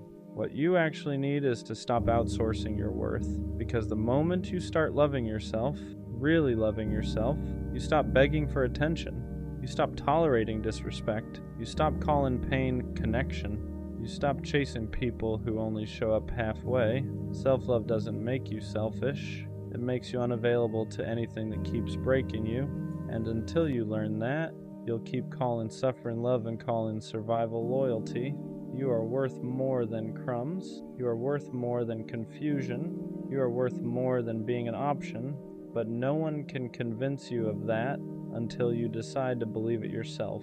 Here's the truth you keep avoiding. You don't stay because you don't see the red flags. You stay because you think leaving means nobody else will love you. So you make excuses. She's busy. She's going through stuff. She just doesn't show love the same way. But effort isn't a love language. It's a choice. And when someone keeps choosing not to show up for you, that's not confusion, that's clarity. You're not being patient. You're being hopeful in a place that's already shown you who it is. You keep giving grace to people who wouldn't give you the same. You keep explaining your pain to someone who already decided it wasn't important enough to change. And every time you stay, you send yourself a message. My feelings come second. My needs are optional. This is the best I can get. That's not love. That's self-betrayal. You think walking away means losing them, but what you're really losing right now is respect for yourself, because someone who values you doesn't make you question your worth. They don't make you beg for consistency. They don't disappear and call it space. And the reason this keeps happening isn't because you love too hard. It's because you don't love yourself hard enough to leave when you should. The moment you start choosing yourself, red flags stop looking like obstacles and start looking like exits. And exits aren't failures, they're protection. Ignoring red flags doesn't just hurt you once, it trains people how to treat you. Every time you stay after disrespect, you teach them you'll tolerate it. Every time you forgive without change, you show them your boundaries don't mean much, and they adjust accordingly. They respond less. They try less, they care just enough to keep you around, but never enough to show up fully. Because why would they? You already proved you'll stay without effort. You think you're being understanding, but what you're really doing is normalizing behavior that shouldn't have access to you. You answer late replies immediately. You accept apologies without accountability. You let patterns repeat because you're afraid of starting over, and slowly, your standards drop while their comfort rises. That's the trade you're making. You're giving someone emotional safety while you live in emotional uncertainty. And the worst part? You start blaming yourself. You tell yourself you're asking for too much, that you're sensitive, that this is just how relationships are. But healthy love doesn't require endurance. You don't have to survive it. You don't have to fight for basic respect. You don't have to convince someone to treat you well. Red flags aren't challenges to overcome. They're warnings to listen to. And the longer you ignore them, the harder it becomes to remember what being valued even feels like. The pattern doesn't break when they change, it breaks when you do. The reason you keep ignoring red flags is because you confuse attachment with love. Love feels steady, attachment feels urgent. Love doesn't make you anxious. Attachment keeps you checking your phone, replaying conversations, wondering where you stand, and you call that passion. But what you're really feeling is fear. Fear of being replaced, fear of not being enough, fear that if you don't hold on tight, you'll be forgotten. So you cling, you stay when you should leave, you wait when there's nothing coming, you accept excuses because they're easier than facing the truth. That truth being, someone who wants you won't make you feel optional. Attachment makes you chase because it needs reassurance. Love doesn't chase, it meets. And until you learn the difference, every red flag will feel like something you just need to work through. You'll keep calling distance space, disrespect miscommunication, inconsistency timing, but your body already knows that tight feeling in your chest, that constant unease, that feeling of giving more than you're getting. That's not love warning you to try harder. That's your self-respect telling you to stop. You don't need clearer signs. You don't need closure. You don't need one more conversation. You need the courage to admit that attachment is keeping you stuck in places love would never ask you to stay. Walking away feels harder than staying because staying lets you avoid the truth. As long as you're still there, you can tell yourself it might change, that maybe tomorrow they'll care more, that maybe you're just being tested. Hope keeps you stuck because leaving means admitting you invested in something that wasn't good for you. It means admitting you ignored your instincts, that you stayed longer than you should have, that you loved someone who couldn't meet you halfway, and that hurts your pride. So instead, you endure. You tell yourself pain is temporary, that love requires sacrifice, that every relationship has rough patches, but here's the part you don't want to hear. Love doesn't consistently make you feel small. It doesn't drain you. It doesn't confuse you. It doesn't make you feel like you're asking for too much just by wanting basic respect. You stay because leaving forces accountability, not for them, but for you. It forces you to ask why you accepted less, why you ignored the signs, why you stayed quiet when your boundaries were crossed. And that's uncomfortable. But staying is costing you more than leaving ever will. Every day you remain in a situation that disrespects you, you reinforce the belief that this is all you deserve, and that belief is the real damage. Walking away isn't giving up on love, it's giving up on self-betrayal. And the moment you finally choose yourself, red flags stop feeling confusing. They feel obvious. The moment you stop ignoring red flags, everything gets quiet. No chaos, no anxiety spikes, no constant checking to see if someone still wants you. And at first, that silence feels uncomfortable because you're used to confusion, used to emotional ups and downs, used to love feeling like something you have to manage. So when you finally walk away, your brain starts questioning you. Maybe I overreacted. Maybe I should have stayed. Maybe this is just how love feels. But that's just withdrawal. You're not missing them. You're missing the familiarity of the pattern because ignoring red flags wasn't just about them. It was about what you were willing to tolerate to avoid being alone. Now that you've chosen yourself, you start seeing things clearly. You realize how drained you were, how often you made excuses, how little you were actually asking for compared to how much you were giving, and that clarity changes you. You don't feel pulled toward inconsistency anymore. You don't chase mixed signals. You don't feel tempted by people who only show up halfway. Because once you experience peace, chaos stops feeling exciting. You stop romanticizing struggle. You stop believing love has to hurt. You stop confusing anxiety with connection. And here's the biggest shift. You stop trying to be chosen. You start choosing. Who gets access to you? Who gets your time? Who gets your emotional energy? Red flags don't feel like puzzles anymore, they feel like answers, and instead of asking me, can I make this work? You ask, does this protect me? That's when self-respect kicks in. Not loud, not dramatic, just firm. When you stop ignoring red flags, people from your past don't recognize you anymore.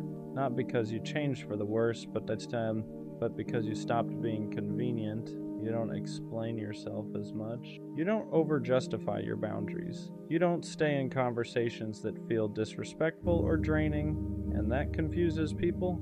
They're used to the version of you that stayed quiet, that gave chances, that tried to understand at the expense of being understood. So when you walk away faster now, they call you cold. They say you've changed. They say you're doing too much. But what they really mean is, you're no longer available for the dynamic they benefited from.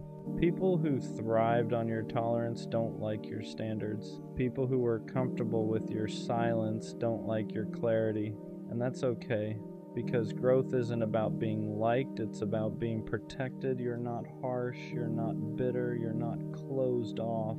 You're just done negotiating your self-respect. You no longer wait for disrespect to become unbearable before leaving. You don't need proof anymore. The first pattern is enough. And here's the part that matters most. The right people won't question this version of you. They won't push your boundaries. They won't test your tolerance. They won't need you to over-explain. They'll feel your standards and meet them naturally. Anyone who leaves because you stopped accepting red flags was never meant to stay anyway. That's not loss, that's alignment. Self-respect feels lonely at first, not because you're doing something wrong, but because you stopped tolerating what everyone else normalized. You don't have constant access to people anymore. You don't have drama to distract you. You don't have half connections keeping you entertained. And that quiet can feel heavy, because for a long time, chaos made you feel needed, and consistency made you feel chosen. Fixing things made you feel valuable. Now none of that is there, and your brain tries to convince you that you're missing out, that maybe you were happier when you stayed, that maybe standards are overrated, that maybe being lonely is worse than being disrespected. But that's just the adjustment period. You're unlearning a pattern where love had to hurt to feel real. Self-respect strips away the noise and leaves you with truth. You start seeing how many connections were built on convenience instead of care. How many people stayed because you made it easy for them, not because they valued you.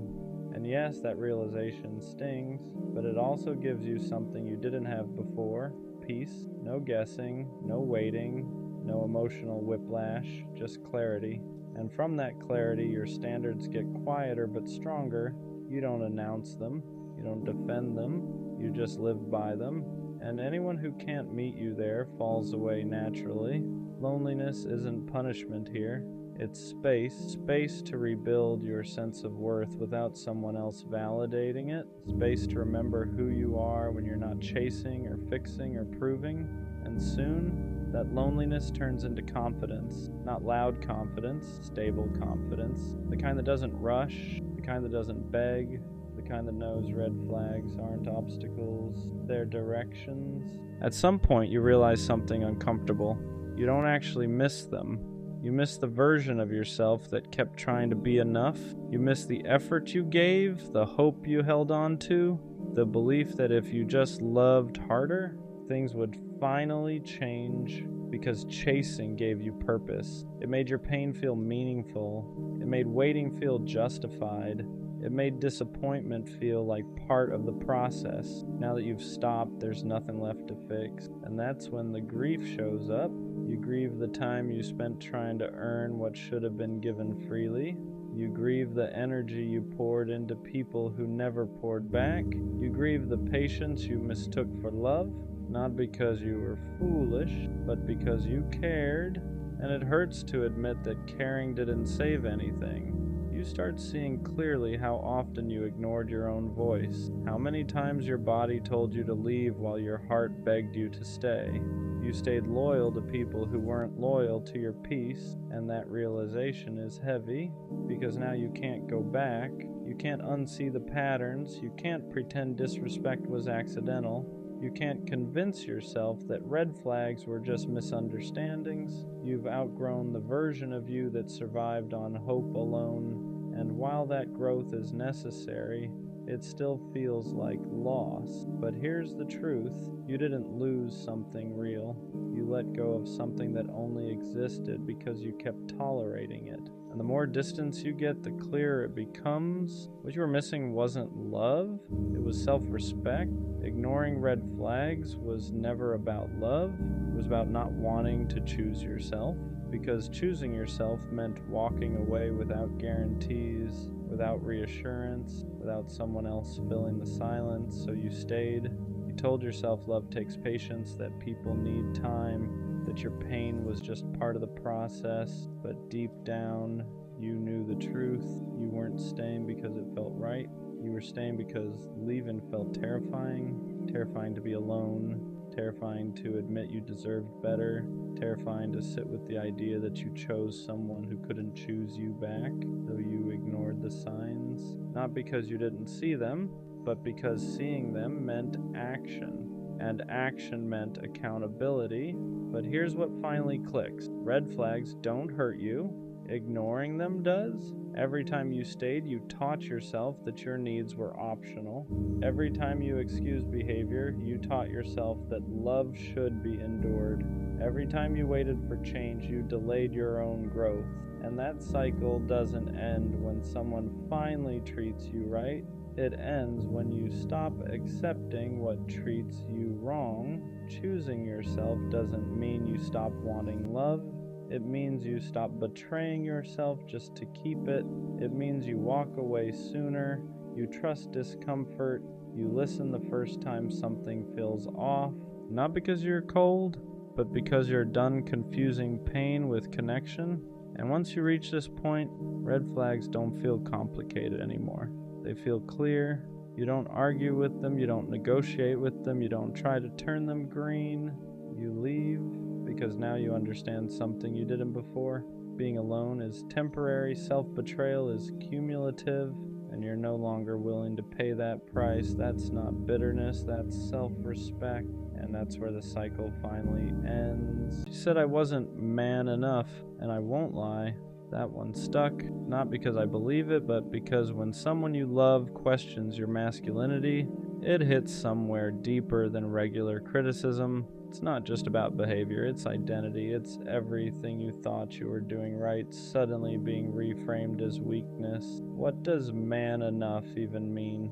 Because I showed up, I communicated, I stayed loyal, I tried to fix things instead of run from them. But apparently that wasn't enough.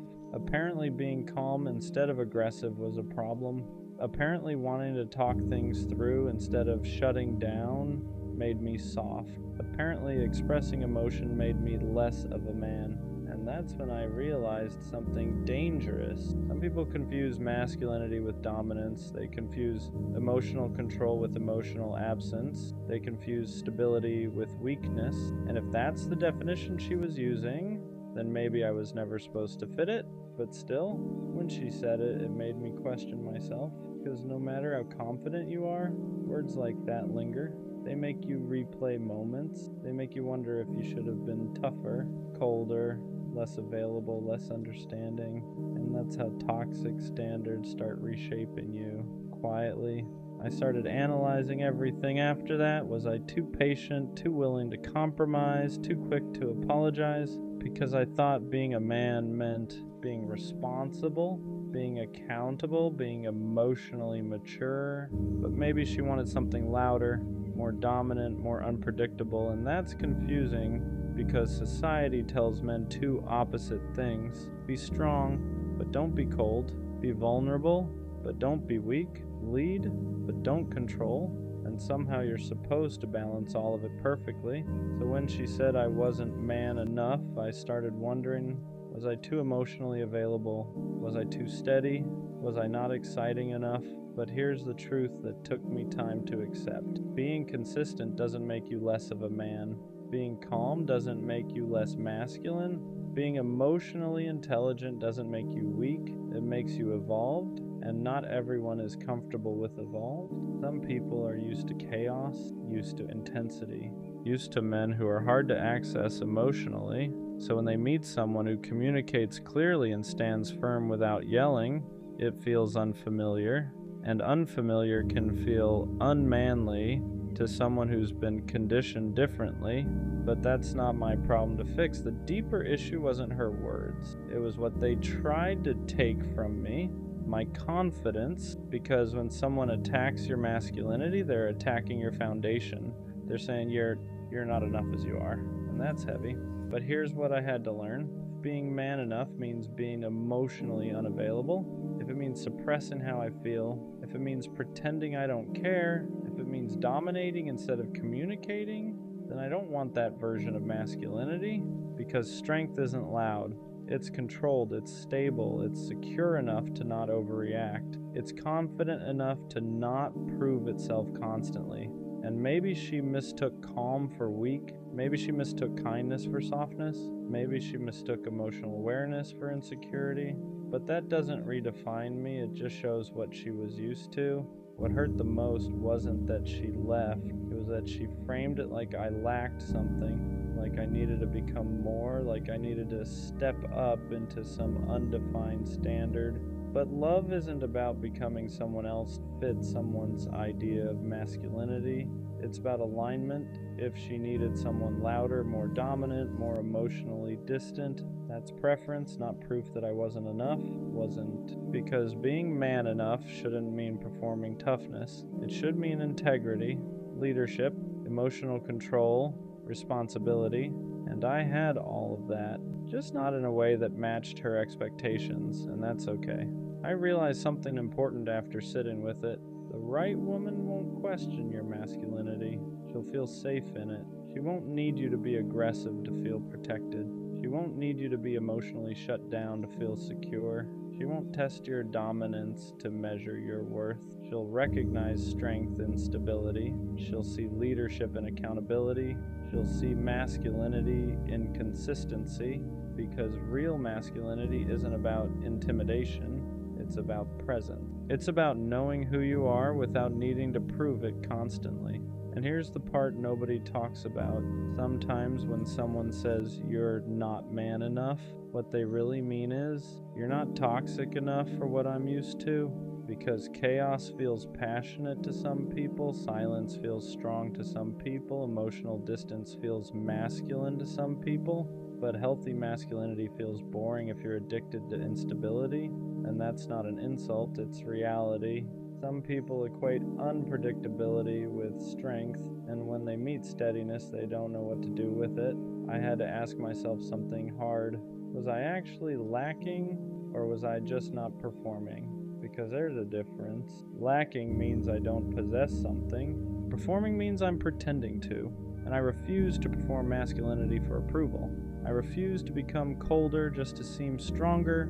I refuse to suppress my emotional intelligence just to look dominant, because the right person won't require that. They'll appreciate it.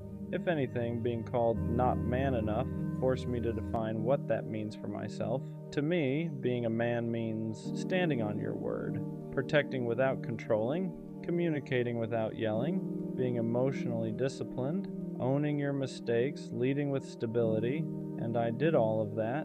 So if that wasn't enough for her, it doesn't mean I failed. It means we defined strength differently. I won't let one person's perception reshape my identity, because masculinity isn't loud. It isn't about dominance. It isn't about intimidation. It's about internal control. It's about consistency. It's about knowing who you are when no one is watching. And if someone mistakes calm strength for weakness, that says more about what they're used to than what I am. She said I wasn't man enough, but I am man enough to walk away instead of yelling, stay calm instead of escalating, express how I feel instead of suppressing it, choose growth instead of ego, And that's the kind of man I'll stay, because the right woman won't need me to prove my masculinity. She'll feel secure in it, and I'd rather be steady and misunderstood than loud and respected for something I'm not. If being man enough means losing emotional depth, then I'll pass. Because real strength doesn't shout, it stands. The worst kind of pain isn't being misunderstood, it's being seen and still getting left behind. Because opening up isn't casual. You don't hand your real self to just anyone. You let them in on the stuff you normally keep locked up, the thoughts you argue with at 2 a.m., the fears you laugh off so nobody worries, the way you care so hard it almost feels embarrassing. And for a minute, it feels like you finally found someone safe. They read your silence correctly. They hear what you don't say. They look at you like they're not guessing, like they actually know. And that's the part that makes you soften. Then one day, they're gone. No fight. No goodbye that matches how close it felt. No ending that makes sense. Just nothing. And that nothing is loud. It sits where the connection used to be. It makes you replay everything like a crime scene.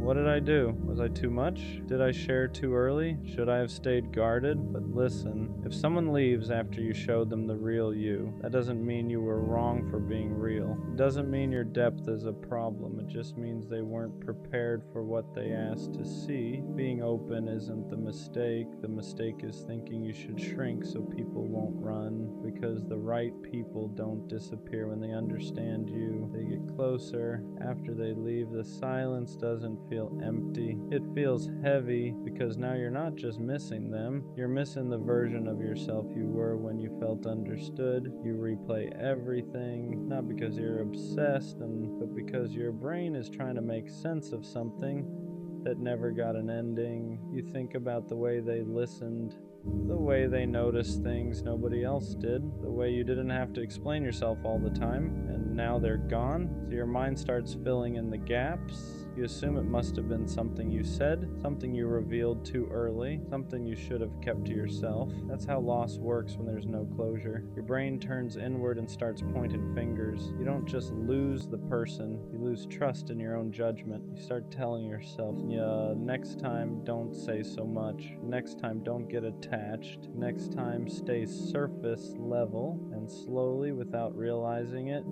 you begin shrinking, not because you want to, but because you're trying to protect yourself from feeling that again. But here's the part nobody tells you. What hurt wasn't opening up. What hurt was being met halfway and then abandoned. That doesn't mean vulnerability is dangerous. It means inconsistency is. And there's a difference. After something like that, trust doesn't disappear all at once. It just changes shape. You don't stop believing in people. You stop believing in consistency. You start noticing patterns everywhere, a slower reply, a shorter message, a shift in tone that probably means nothing, but your body reacts like it's everything. Because once you've been left after being seen, your nervous system remembers it before your mind does, so you stay alert, not dramatic, just cautious. You don't lean in the same way anymore, you hold back details, you soften your honesty, you keep parts of yourself for later, just in case later never comes. And the messed up part is, people don't always notice you doing this. They just feel a distance they can't explain. You still care.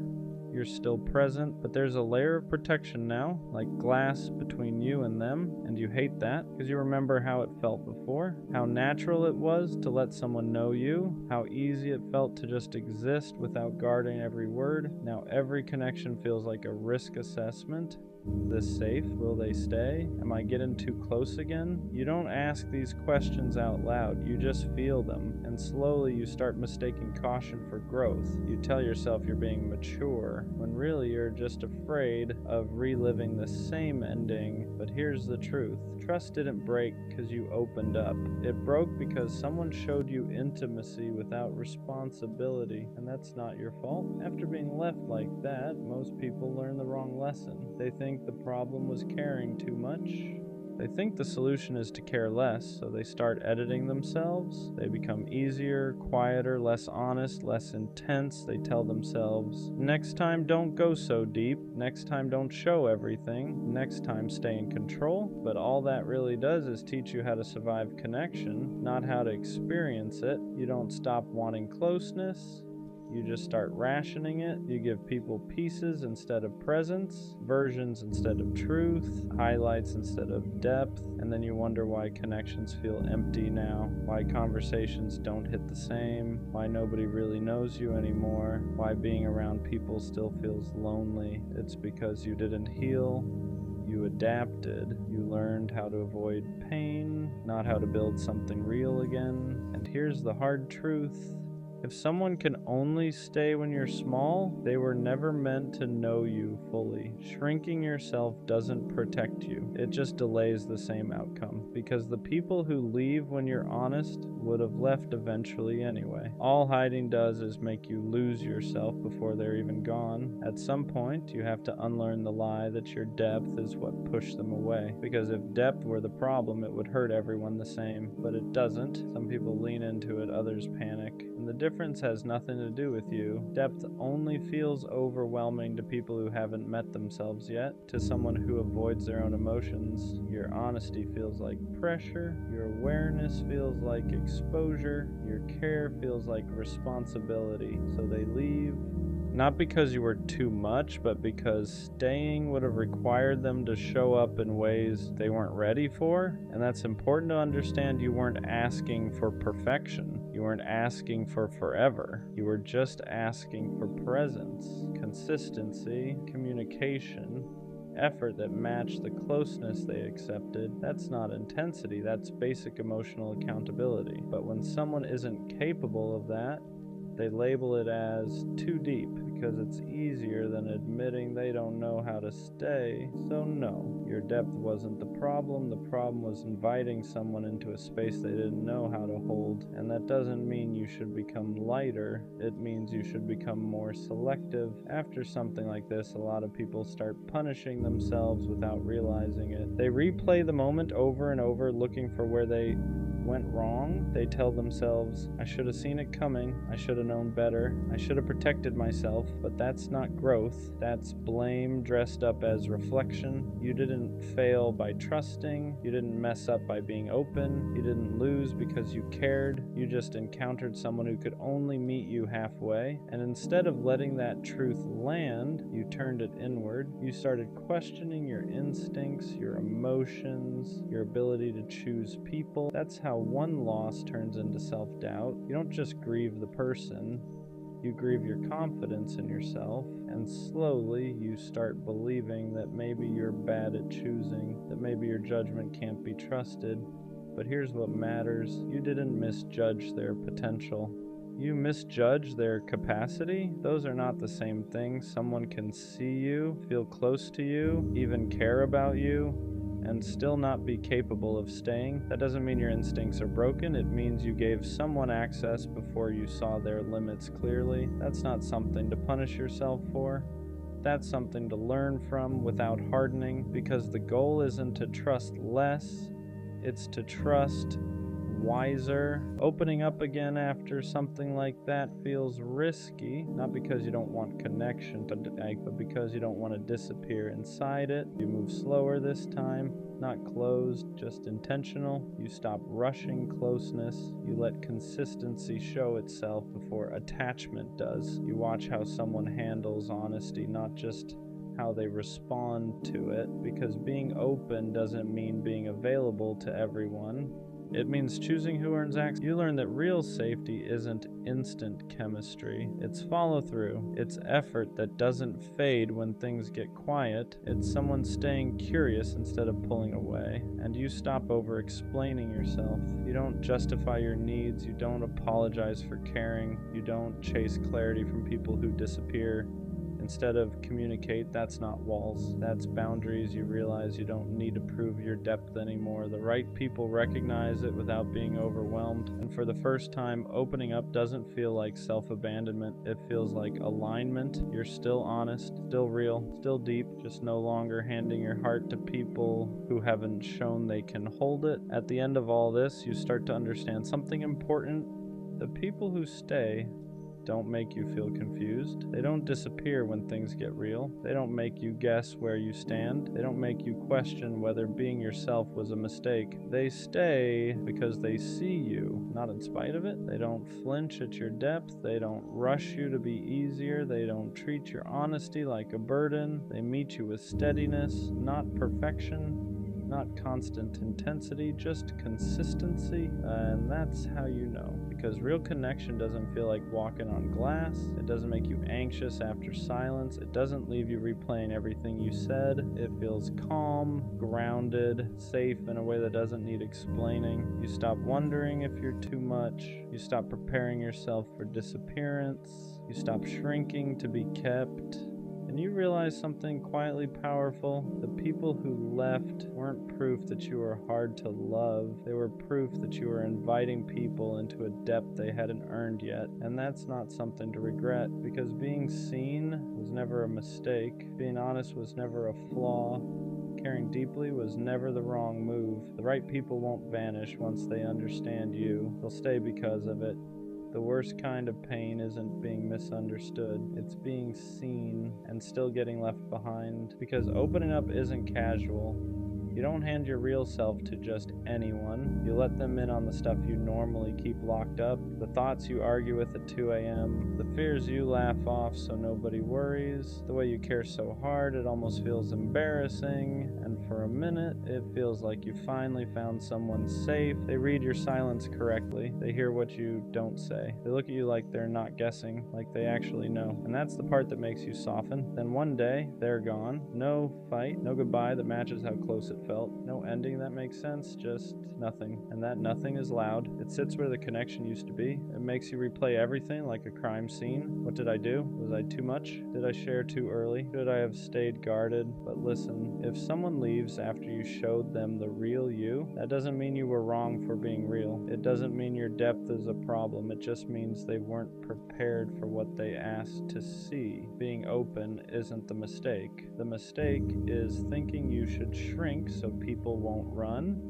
Because the right people don't disappear when they understand you. They get closer. After they leave, the silence doesn't feel empty. It feels heavy, because now you're not just missing them, you're missing the version of yourself you were when you felt understood. You replay everything, not because you're obsessed, but because your brain is trying to make sense of something that never got an ending. You think about the way they listened, the way they noticed things nobody else did, the way you didn't have to explain yourself all the time, and now they're gone. So your mind starts filling in the gaps. You assume it must have been something you said, something you revealed too early, something you should have kept to yourself. That's how loss works when there's no closure. Your brain turns inward and starts pointing fingers. You don't just lose the person, you lose trust in your own judgment.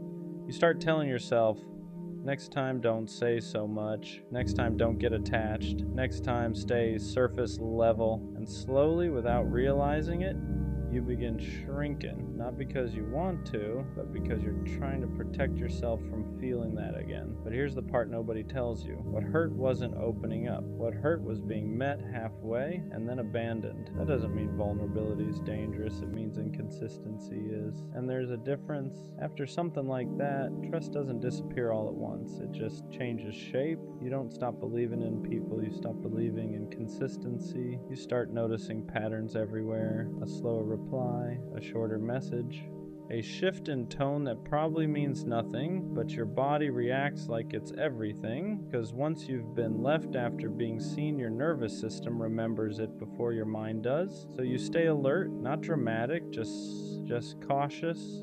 You don't lean in the same way anymore. You hold back details. You soften your honesty. You keep parts of yourself for later, just in case later never comes. And the messed up part is, people don't always notice you doing this. They just feel a distance they can't explain. You still care. You're still present. But there's a layer of protection now, like glass between you and them. And you hate that because you remember how it felt before. How natural it was to let someone know you. How easy it felt to just exist without guarding every word. Now every connection feels like a risk assessment. Is this safe? Will they stay? Am I getting too close again? You don't ask these questions out loud. You just feel them. And slowly you start mistaking caution for growth. You tell yourself you're being mature, when really you're just afraid of reliving the same ending. But here's the truth. Trust didn't break because you opened up. It broke because someone showed you intimacy without responsibility, and that's not your fault. After being left like that, most people learn the wrong lesson. They think the problem was caring too much. They think the solution is to care less, so they start editing themselves. They become easier, quieter, less honest, less intense. They tell themselves, next time don't go so deep, next time don't show everything, next time stay in control. But all that really does is teach you how to survive connection, not how to experience it. You don't stop wanting closeness, you just start rationing it. You give people pieces instead of presence, versions instead of truth, highlights instead of depth. And then you wonder why connections feel empty now, why conversations don't hit the same, why nobody really knows you anymore, why being around people still feels lonely. It's because you didn't heal, you adapt. You learned how to avoid pain, not how to build something real again. And here's the hard truth. If someone can only stay when you're small, they were never meant to know you. Shrinking yourself doesn't protect you, it just delays the same outcome.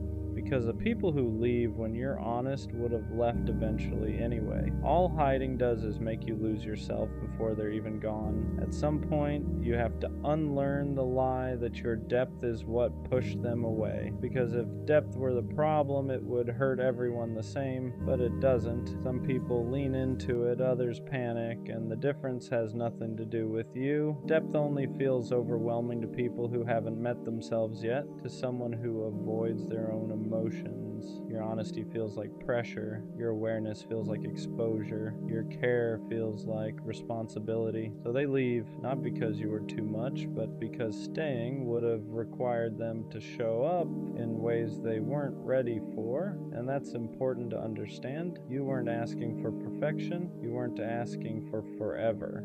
You were just asking for presence, consistency, communication, effort that matched the closeness they accepted. That's not intensity. That's basic emotional accountability. But when someone isn't capable of that, they label it as too deep because it's easier than admitting they don't know how to stay. So no, your depth wasn't the problem. The problem was inviting someone into a space they didn't know how to hold. And that doesn't mean you should become lighter. It means you should become more selective. After something like this, a lot of people start punishing themselves without realizing it. They replay the moment over and over, looking for where they went wrong. They tell themselves, I should have seen it coming. I should have known better. I should have protected myself. But that's not growth. That's blame dressed up as reflection. You didn't fail by trusting. You didn't mess up by being open. You didn't lose because you cared. You just encountered someone who could only meet you halfway. And instead of letting that truth land, you turned it inward. You started questioning your instincts, your emotions, your ability to choose people. That's how one loss turns into self-doubt. You don't just grieve the person, you grieve your confidence in yourself. And slowly you start believing that maybe you're bad at choosing, that maybe your judgment can't be trusted. But here's what matters. You didn't misjudge their potential. You misjudged their capacity. Those are not the same thing. Someone can see you, feel close to you, even care about you, and still not be capable of staying. That doesn't mean your instincts are broken. It means you gave someone access before you saw their limits clearly. That's not something to punish yourself for. That's something to learn from without hardening, because the goal isn't to trust less. It's to trust wiser. Opening up again after something like that feels risky. Not because you don't want connection, but because you don't want to disappear inside it, so you move slower this time, not closed, just intentional. You stop rushing closeness. You let consistency show itself before attachment does. You watch how someone handles honesty, not just how they respond to it, because being open doesn't mean being available to everyone. It means choosing who earns access. You learn that real safety isn't instant chemistry. It's follow through. through. It's effort that doesn't fade when things get quiet. It's someone staying curious instead of pulling away. And you stop over-explaining yourself. You don't justify your needs. You don't apologize for caring. You don't chase clarity from people who disappear instead of communicate. That's not walls, that's boundaries. You realize you don't need to prove your depth anymore. The right people recognize it without being overwhelmed, and for the first time, opening up doesn't feel like self-abandonment. It feels like alignment. You're still honest, still real, still deep, just no longer handing your heart to people who haven't shown they can hold it. At the end of all this, you start to understand something important. The people who stay don't make you feel confused. They don't disappear when things get real. They don't make you guess where you stand. They don't make you question whether being yourself was a mistake. They stay because they see you, not in spite of it.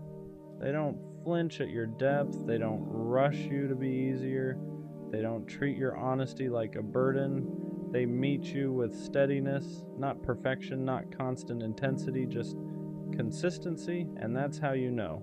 Because real connection doesn't feel like walking on glass. It doesn't make you anxious after silence. It doesn't leave you replaying everything you said. It feels calm, grounded, safe in a way that doesn't need explaining. You stop wondering if you're too much. You stop preparing yourself for disappearance. You stop shrinking to be kept, and you realize something quietly powerful. The people who left weren't proof that you were hard to love. They were proof that you were inviting people into a depth they hadn't earned yet. And that's not something to regret, because being seen was never a mistake. Being honest was never a flaw. Caring deeply was never the wrong move. The right people won't vanish once they understand you. They'll stay because of it. I don't think I ever wanted too much. I didn't need perfection. I didn't need constant attention. I didn't need someone to save me. I just wanted to be cared for. I wanted someone who noticed when I went quiet, someone who checked in without being asked, someone who didn't treat my presence like something optional. But every time I tried to explain that, it sounded like neediness, like I was asking for too much. So I stayed quiet. I accepted less. I told myself I was independent enough to not need reassurance, but deep down that wasn't true. I wasn't asking to be obsessed over. I wasn't asking to be put on a pedestal. I was asking to matter, to feel like my absence would be noticed, like my feelings would be considered, like I didn't have to earn basic care by being easy, understanding, or low maintenance. And every time I didn't get that, I told myself it was fine, that this is just how people are, that expecting care is unrealistic, that I should be grateful for whatever effort showed up, but wanting to be cared for doesn't make you weak. It means you're human. It means you want a connection where effort is mutual and presence isn't forced. And the hardest part is realizing how long you stayed in places where you felt invisible just because you didn't want to seem like you needed too much. I didn't want someone to fix me. I just wanted someone who cared enough to stay aware of me. At some point, wanting to be cared for turns into accepting the bare minimum. You stop asking questions, stop expressing needs, stop pointing out what hurts. Because every time you do, it feels like you're asking for too much. So you adjust, you get excited over replies that should be normal, you appreciate effort that should be consistent, you thank people for things they do effortlessly if they truly cared, and you tell yourself this is just how love works. But deep down you feel it, the imbalance, the quiet disappointment, the way you're always the one paying attention. You're not asking for grand gestures, you're asking for awareness, to be checked on, to be considered, to feel like your emotions aren't an inconvenience, but instead you keep shrinking your expectations to fit what people are willing to give.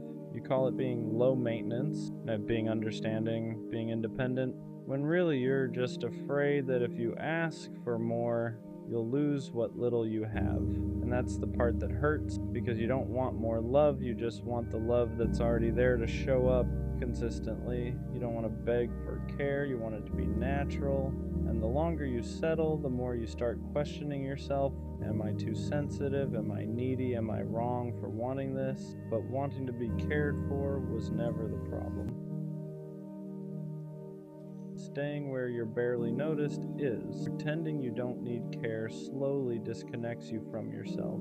You start ignoring your own feelings before anyone else can. You tell yourself you're fine even when you're not. You swallow disappointment and call it maturity, because admitting you want care feels risky.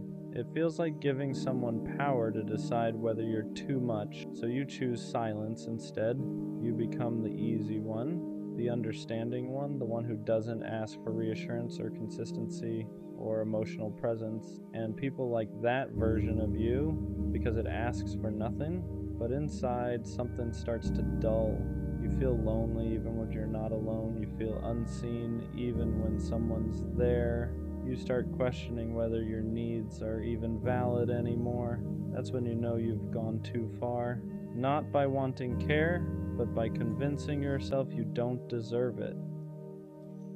You weren't meant to love people from a distance. You weren't meant to be strong at the cost of being felt. Care isn't weakness. Wanting it isn't dependency. It's connection. And the moment you deny yourself that truth, you don't just lose it from others, you lose it from yourself. There's a moment where it finally hits you. You've been caring for everyone else while no one was really caring for you. You remember how often you checked in, how often you noticed shifts in tone, how often you adjusted yourself to make things easier for others, and then you look back and realize how rarely anyone did that for you.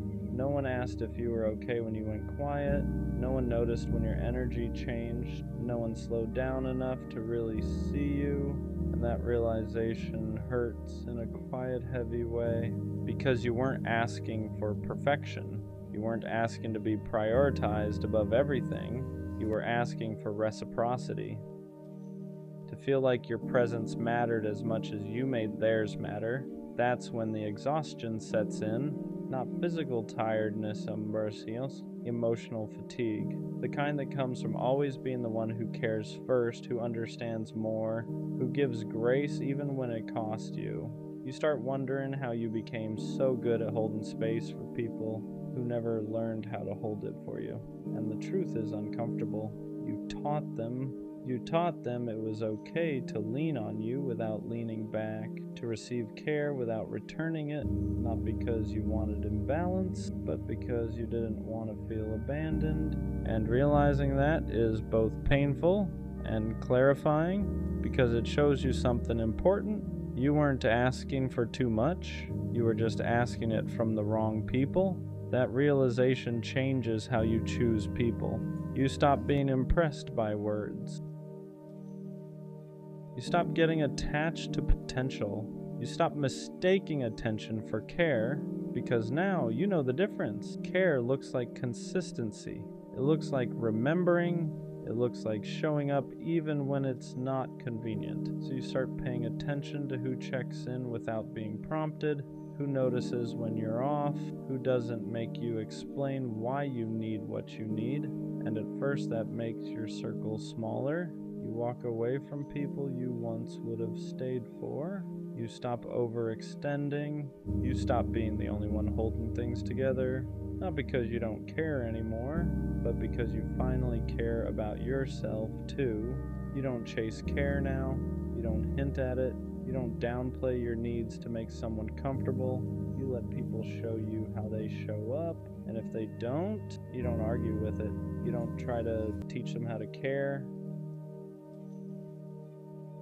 You accept the information and move accordingly, because wanting to be cared for isn't a flaw, it's a boundary. And the moment you start honoring it, you realize something important. You'd rather be alone than be surrounded and still feel unseen. Choosing yourself feels lonely at first, not because you made the wrong choice, but because you stopped filling the silence with people who never really saw you. You notice the absence quickly, the lack of constant conversation, the quiet that comes when you're no longer overgiving just to stay connected. And that quiet can be uncomfortable, because for a long time, being needed made you feel valued. Being available made you feel important. Being the one who cared most made you feel like you belonged. Now you don't do that anymore. You don't reach out first every time. You don't check in when it's never returned. You don't hold space for people who won't hold it for you. And yes, that leaves gaps, but those gaps feel different than the loneliness you had before. Before you were lonely even when surrounded by people. Now you're alone but at peace. There's no resentment building, no quiet disappointment, no wondering why you're not enough. Just space to breathe, space to feel what you feel, space to rebuild a relationship with yourself that isn't based on neglect. You start realizing that loneliness with self-respect is lighter than connection without care. And once you taste that peace, it's hard to go back, because you finally understand being cared for starts with not abandoning yourself anymore. Learning how to receive care is harder than giving it. That part surprised me. I was always good at showing up, at checking in, at being thoughtful without being asked. But when someone tried to do that for me, I didn't know how to relax into it. I questioned it. I downplayed it. I felt uncomfortable being the one who was noticed, because for so long, care felt conditional, like something you earned by being useful, easy, understanding. So when someone offers it freely, without you proving anything, your first instinct is to brace yourself. You wait for it to disappear, you look for the catch, you assume it won't last, and that's not because you don't want care, it's because you're not used to it being consistent. You're used to being the giver, the supporter, the one who adapts. So receiving feels vulnerable in a way giving never did. It means letting someone see you without performing, letting yourself need without apologizing, letting care exist without questioning your worthiness of it. That takes unlearning. It takes time to believe that you don't have to exhaust yourself to deserve tenderness. And I'm still learning that, still reminding myself that care doesn't have to be chased, earned, or negotiated. Sometimes it's just there, and allowing it in is the bravest thing you can do after spending so long surviving without it. At some point, you stop asking why people don't care. You stop replaying conversations, stop analyzing tone, stop wondering what you could have done differently. Because that question only keeps you stuck chasing explanations instead of truth. So you ask a different question. Who actually shows up for me? Not who says they care, not who means well, not who shows interest when it's easy, but who checks in consistently. Who notices when you're quiet? Who doesn't disappear when you need space or reassurance or time? And the answer is usually smaller than you expect. Fewer people, less noise, more clarity. That realization hurts, but it also simplifies everything. You stop pouring into people who only take. You stop investing in connections that leave you feeling unseen. You don't make announcements, you don't explain your shift, you just move differently. You protect your energy. You reserve your care for those who return it naturally. And slowly you stop feeling desperate to be noticed, because you're no longer surrounding yourself with people who make you feel invisible. Care stops being something you beg for and starts being something you recognize. And that's when you finally understand being cared for isn't about convincing people to treat you better. It's about choosing the ones who already do. Wanting to be cared for doesn't make you needy. It makes you honest. Needy is asking someone to fill a void they didn't create. Needy is expecting one person to carry everything for you.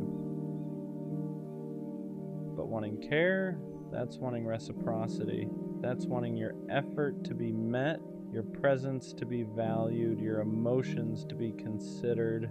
You're not asking someone to revolve their life around you. You're asking them to see you. And somewhere along the way, you were taught that asking for that was too much. So you minimized yourself, you softened your needs. You told yourself independence meant not needing anything from anyone. But that wasn't strength, that was self-denial, because even the strongest people need to feel cared for sometimes, need to feel noticed, need to feel like their existence matters to someone else. You don't want care because you can't survive without it. You want it because connection is part of being human. And the moment you stop shaming yourself for wanting that, everything changes. You stop apologizing for your needs. You stop pretending you're okay with being overlooked. You stop accepting crumbs just to feel included. You realize something important. You're not asking for too much. You're asking the wrong people. At the end of all this, I realized something simple. Wanting to be cared for is not something I negotiate anymore. I'm done explaining why it matters, done justifying why I feel hurt, done shrinking my needs so someone else can stay comfortable. Care is not a bonus, it's not extra, it's not something you earn by being quiet, easy, or low maintenance. It's the baseline. If someone doesn't notice me, doesn't check in, doesn't consider how their actions affect me, then they don't get access to me. Not out of bitterness, not out of anger, out of self-respect. I spent too long convincing myself that wanting care made me weak, too long accepting half presence and calling it connection, too long staying where I felt invisible, just to avoid being alone. I'm not doing that anymore. I don't need to be chased. I don't need to be obsessed over. I just need to be considered. And if someone can't do that naturally, without me begging, hinting, or explaining, then they're not my person. Because the right people won't make you feel guilty for wanting to matter. They won't make care feel conditional. They won't make you question whether you're asking for too much. They'll just show up. And until that happens, I'd rather stand alone with my needs intact than sit beside someone who makes me feel unseen. I didn't want too much, I just wanted to be cared for. And now I care enough about myself to never accept less again. I don't care how corny it sounds. I'm not going to stop being a lover, not until I get the kind of love I've always imagined. The kind where there's no confusion, no wandering attention, no half-interest disguised as effort, just one person, and a world that feels smaller because of it. I want love where focus doesn't drift, where nobody else even registers, where loving them feels instinctive, not forced. The kind of love that doesn't try to be cinematic, it just is. Two people driving with no destination, standing in open fields, traveling for no reason other than wanting to be together. The kind of love you don't just feel in your chest, you feel it in your soul, hot, intense, alive. And I don't understand how people walk around pretending that kind of love doesn't matter. Like love is casual, like attachment is embarrassing, like caring deeply is something you should hide, because love is everything. It's sharing the world with someone, learning their habits, reading their moods, knowing them in ways no one else does. It's going from stranger to someone you can't imagine life without. And yeah, love comes with risk, heartbreak, loss, pain, but I'm here for all of it. Because if that's the price of loving deeply, I'll pay it. I'll take the uncertainty, I'll take the scars, I'll take the ache that comes with caring. What makes it hard sometimes isn't loving deeply, it's loving deeply in a world that pretends not to care. People act like being attached is weak, like wanting someone fully is desperate. They call it being nonchalant. They call it cool, they call it protecting yourself, but to me it just feels empty. I don't want love that's casual, I don't want half interest, I don't want to pretend I wouldn't be devastated if I lost someone I truly cared about. I want to feel it, all of it. I want the kind of love where my heart is completely in, no exits, no backups, no pretending. And yeah, that makes me vulnerable. It means I get hurt easier, it means I feel things more intensely, but I'd rather feel everything than live numb just to look unbothered.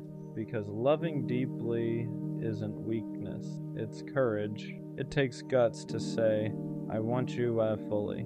I'm choosing you. I'm not scared to care.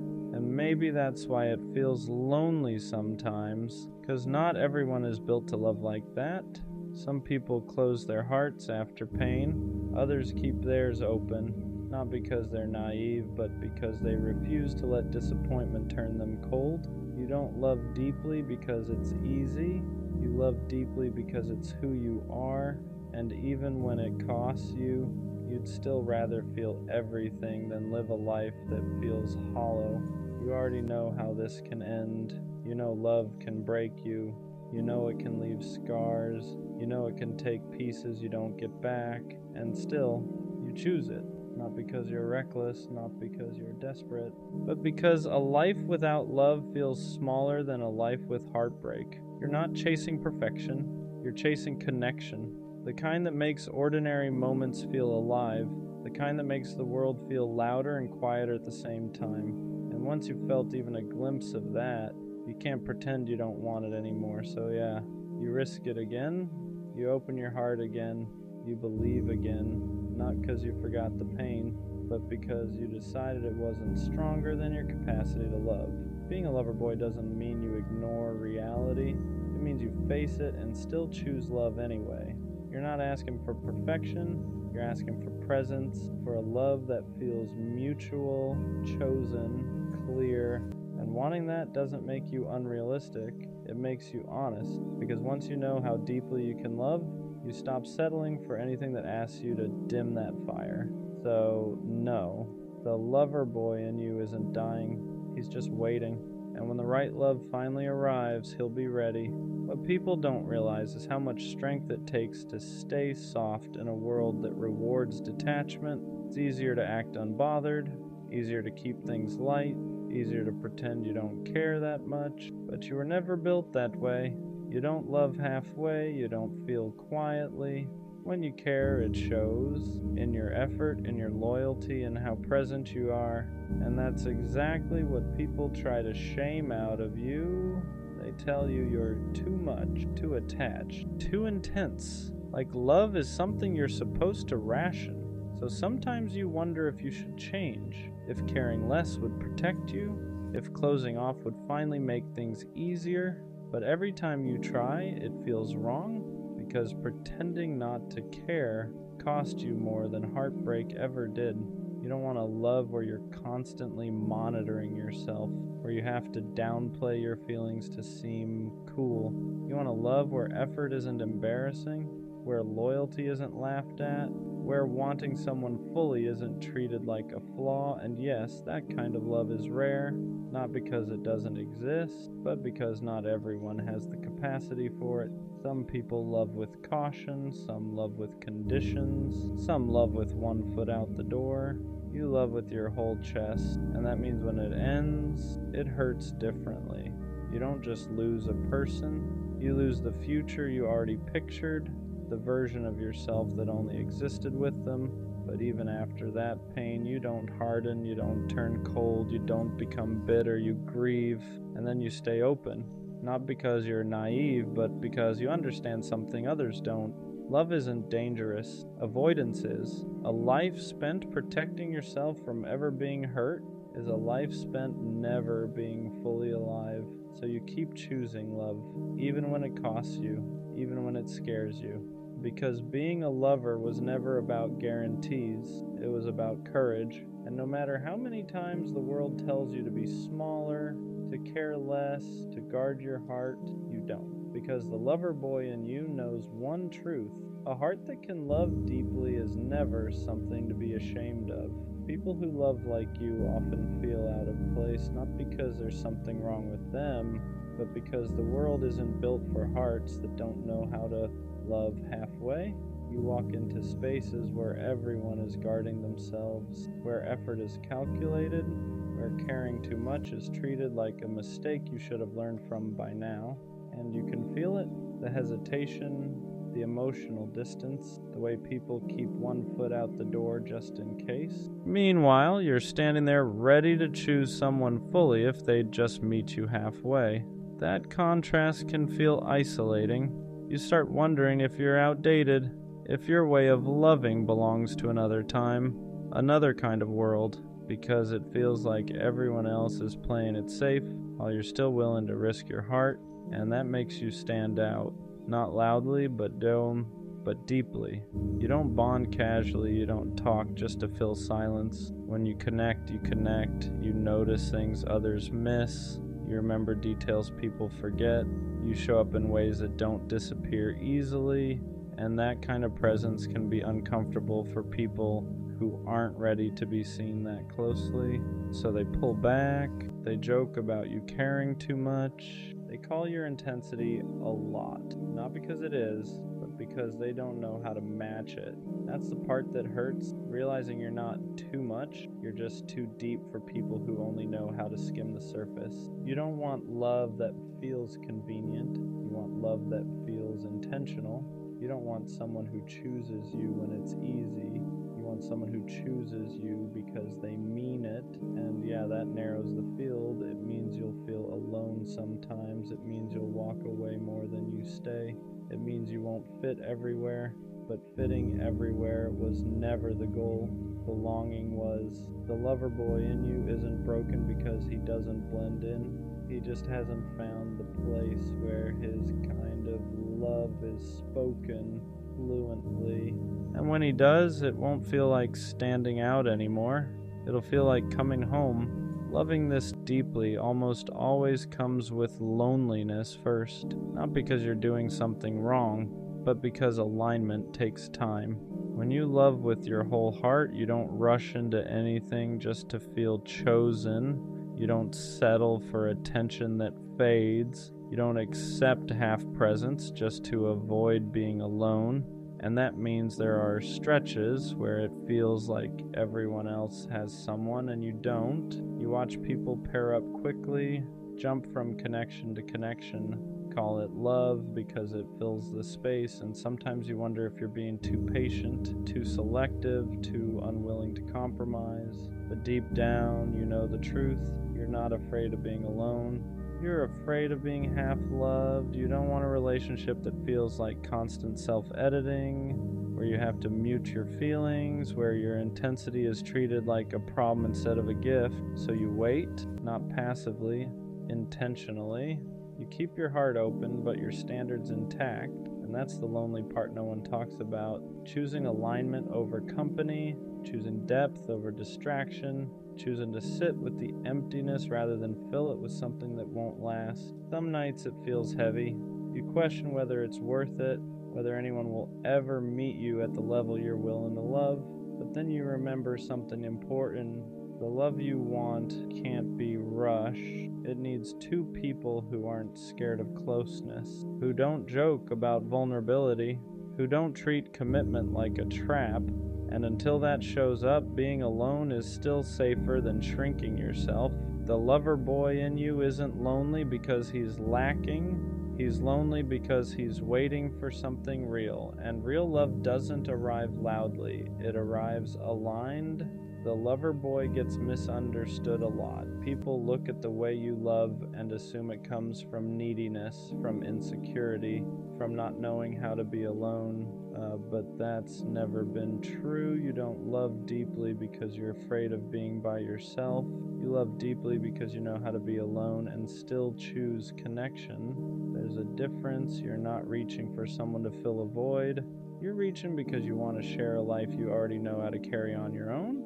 But in a world obsessed with detachment, depth gets mislabeled, caring becomes too much, consistency becomes clingy, wanting clarity becomes pressure, so people tell you to chill, to play it cool, to act like you don't care as much as you do.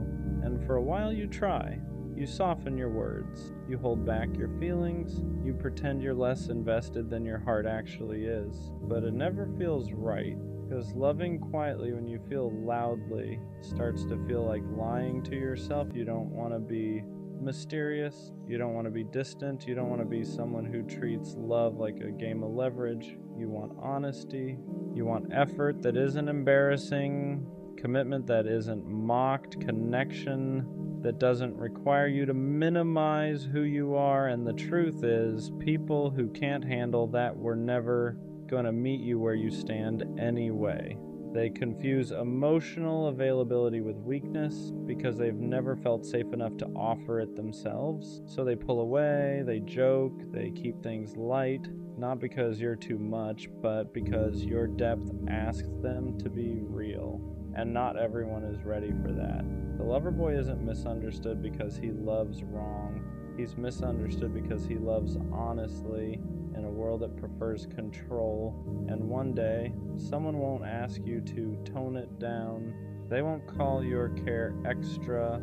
They won't flinch at your intensity. They'll recognize it because they've been looking for someone who loves like you, without fear, without games, without holding back. One thing people get wrong about you is thinking you lose yourself in love, that you disappear, that you abandon who you are, just keep someone close. But that's not what loving deeply means to you. You don't give your heart away blindly. You give it intentionally. You're aware of the risk. You feel the fear. You know exactly how much it can hurt, and you still choose to love, not because you don't value yourself, but because you refuse to live guarded out of fear. There's a difference between protecting your heart and closing it. Closing it is pretending you don't care. Protecting it is knowing when to walk away without turning cold. And that's something you had to learn the hard way.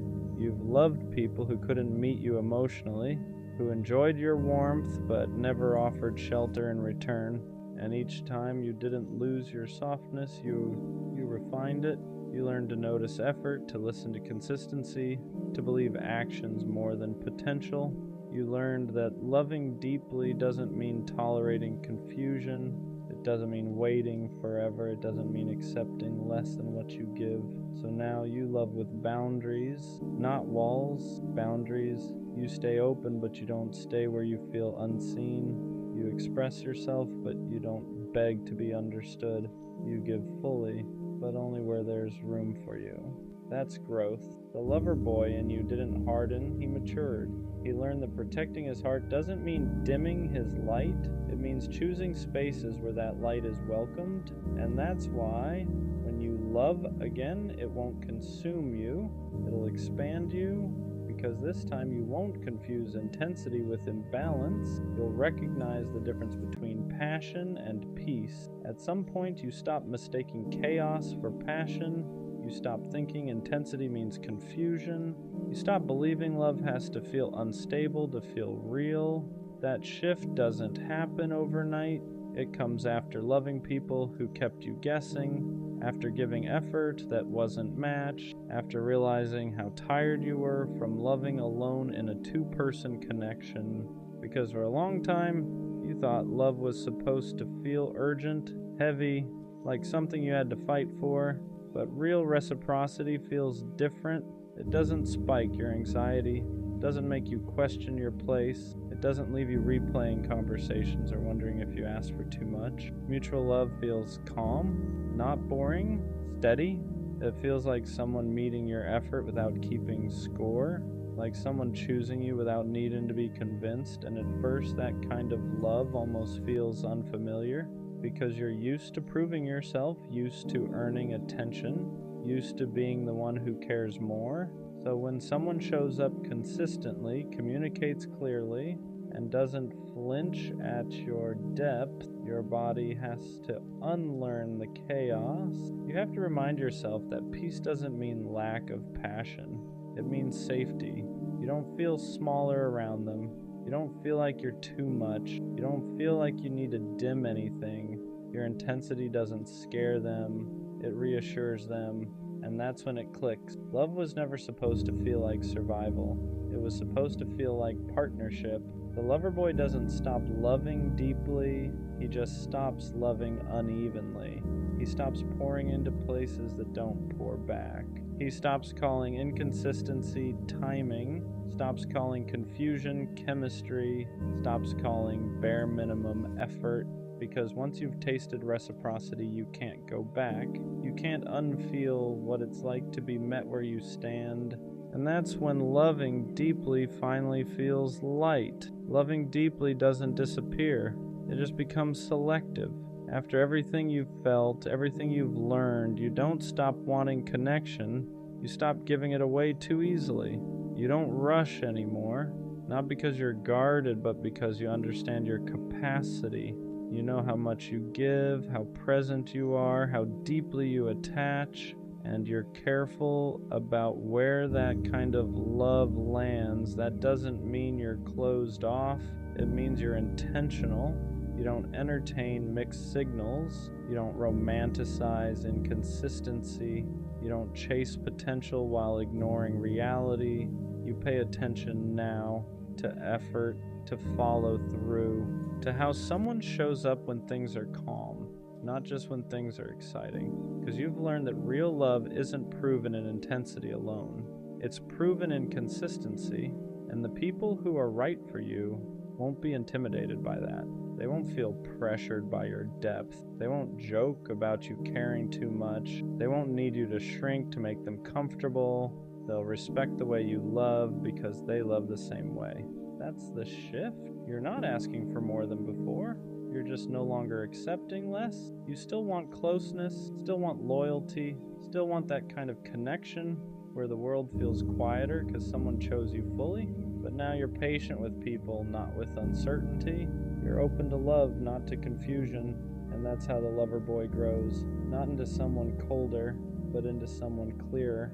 Someone who knows that loving deeply isn't about giving your heart to everyone who shows interest. It's about giving it to someone who knows how to hold it. Before the right love shows up, the lover boy is usually alone for a while. Not because he can't find connection, but because he refuses to force it. He's learned what happens when you fill space just to avoid loneliness, how quickly comfort turns into compromise, how easy it is to lose yourself when you accept something that doesn't fully meet you. So he chooses solitude instead, and solitude teaches him things love never could. It shows him who he is without anyone else's expectations, without adjusting his emotions, without holding back his intensity to make someone stay. He learns how to sit with himself, how to enjoy quiet, how to be fulfilled without external validation. And that's important because when you know how to be alone, you stop accepting love that feels like abandonment in disguise. During this time, he doesn't become detached, he becomes clear about what drains him, clear about what feels safe, clear about the kind of love that actually aligns with who he is. He stops craving attention, stops mistaking chemistry for compatibility, stops confusing being wanted with being understood. And yes, some days are heavy. He still wants connection, still imagines sharing moments with someone, still feels that pull toward closeness. But the difference now is that he won't trade his peace for proximity. He knows the right love won't require him to chase, won't ask him to question his worth, won't make him feel like he has to earn care. So he waits, not anxiously, not desperately, but confidently, because he understands something now. Being alone isn't a punishment. It's preparation. It's a space where he becomes exactly the version of himself the right love will recognize immediately. And when that love finally arrives, it won't feel like relief. It'll feel familiar. The lover boy was never naive. He knew what love could cost him. He knew how deeply it could hurt. He knew it could break him, leave marks he'd carry for years, and he chose it anyway. Not because he didn't understand the risk, but because a life without love felt smaller than a life with scars. For a long time, he thought loving this way was a flaw, something he'd eventually outgrow, something pain was supposed to cure, but it never did. Every heartbreak slowed him down, made him more careful, more aware, but it never killed that part of him that wanted connection, because loving it deeply was never a phase. It was part of his design. He wasn't meant to love casually. He wasn't built for half interest or emotional distance. He was built to choose one person and mean it. That's why it hurt more. That's why waiting felt heavier. That's why walking away took courage. But all of it shaped him. It taught him boundaries without bitterness, standards without arrogance, patience without self-abandonment. So now, when he looks back, he doesn't regret loving the way he did. He doesn't regret caring too much. He doesn't regret believing. He doesn't regret wanting something rare. because one day someone will meet him in that same place. They won't flinch at his intensity, they won't joke about his softness, they won't treat his loyalty like it's replaceable, they'll recognize it. And when that happens, everything will feel different. No anxiety, no confusion, no wondering where he stands, just clarity, effort that feels mutual, love that feels chosen, connection that doesn't require him to dim anything. And suddenly, all the waiting makes sense. Not because it was easy, Dios, but because it protected him from settling for less than he was capable of giving. So no, the lover boy doesn't die, he doesn't disappear, he doesn't harden into someone unrecognizable. He just learns who deserves him, and when the right love finally arrives, he won't have to prove anything. He'll simply be met, and that's all he ever wanted. Leave her alone, bro. Not because you stopped caring, but because you cared longer than you should have. You gave her chances when she gave you confusion. You gave her patience when she gave you mixed signals. You showed up consistently while she showed up only when it was convenient. And the hardest part to admit isn't that she didn't choose you, it's that you kept choosing her even when she made it clear you weren't a priority. You stayed solid, you stayed available, you stayed hoping one day she'd wake up and finally see you the way you saw her, hoping one day she'd match your effort, your energy, your care, but she didn't. Not because you weren't enough, but because she was comfortable. She liked knowing you were there, she liked the attention, the validation, the way you made her feel wanted, but she never wanted to give that same certainty back. You weren't her first choice, you were her safety net, her backup plan, her just in case. And staying in that position slowly destroys you. You start questioning yourself, start wondering if you're asking for too much, start lowering your standards just to keep her around. You tell yourself, maybe she's just busy, maybe she's scared, maybe if I'm more patient she'll change. But deep down you know the truth. Someone who truly wants you won't make you feel like you're fighting for their attention. They won't leave you guessing where you stand. They won't only show up when it benefits them. So leave her alone, not out of anger, not out of ego, not to prove a point. Leave her alone out of respect for yourself, because the moment you stop texting first, stop checking her stories, stop replaying conversations in your head, stop making excuses for her absence, you'll feel it, that quiet, that peace, and it'll feel unfamiliar at first because you've been living in chaos for so long you forgot what calm feels like. But that peace is real. It's the peace of no longer forcing something that was never meant to be mutual. The peace of choosing yourself after constantly choosing someone who wouldn't choose you back. She had her chance, she saw your heart, she saw your effort, she saw what you were willing to give, and if she didn't value you then, don't give her another opportunity to waste you again, because the right person won't need convincing. And the moment you truly let her go, you make room for someone who won't treat your love like an option. Choose yourself now. Walking away doesn't feel strong at first. It feels like withdrawal, like your chest is empty and heavy at the same time, like you're doing the one thing your heart keeps begging you not to do, because even when someone isn't good for you, your attachment doesn't just shut off. You still think about her when your phone lights up, still wonder if she noticed your silence, still catch yourself hoping she'll reach out just so you can feel chosen one last time. That's the part nobody talks about. Leaving someone you loved feels like betraying your own feelings. You start asking yourself if you gave up too soon, if maybe this time would have been different, if maybe you should have tried just a little harder. But here's the truth you keep avoiding. You already tried harder than she ever did. You weren't asking for too much. You were asking the wrong person. Someone who truly values you won't require you to disappear to be noticed. They won't need distance to realize your worth. They won't only miss you once you finally stop showing up. And yeah, she might notice now. She might text later. She might suddenly act interested once she feels you slipping away. But don't confuse curiosity with commitment. People hate losing access. They hate losing control. They hate realizing the person they took for granted finally chose themselves. That doesn't mean she changed, it just means she felt the shift. And if you go back now, you'll teach her the same lesson again, that she can give you the bare minimum and still keep you around. Leaving is not about punishing her, it's about protecting you. It's about choosing sleep over stress, peace over potential, consistency over confusion. You're not cold for walking away, you're not heartless for setting a boundary, you're not weak for needing more than uncertainty. You're human, and you deserve a love that doesn't make you feel like you're slowly disappearing just to keep someone comfortable. Walking away hurts, but staying where you're not valued hurts longer. And one day, when the noise finally fades, you'll realize you didn't lose her. You found yourself again. Leaving her alone doesn't mean the feelings disappear. It means you finally stop letting those feelings control you. Because the hardest part isn't cutting contact. It's sitting with the silence afterward. It's waking up and realizing there's no good morning text to send, no story to check, no excuse to reach out just to see how she's doing. Your brain will try to trick you. It'll replay the good moments, the laughs, the nights where it felt real. It'll tell you that maybe you imagined the distance, maybe you were asking for too much, maybe if you just explained yourself better she would have stayed, but you already explained yourself through effort, through patience, through showing up when it wasn't convenient. Love doesn't need translation. If she wanted to choose you, she wouldn't have kept you guessing. She wouldn't have made you feel like your presence was optional. She wouldn't have treated your consistency like something she could always come back to later. You weren't confusing. You were clear. She just wasn't committed. And yeah, it hurts, realizing that the person you'd fight for wouldn't even fight for clarity with you. That's when you have to stop romanticizing the potential and start respecting the reality. Reality is this: you were giving girlfriend-level energy to someone who kept you at arm's length.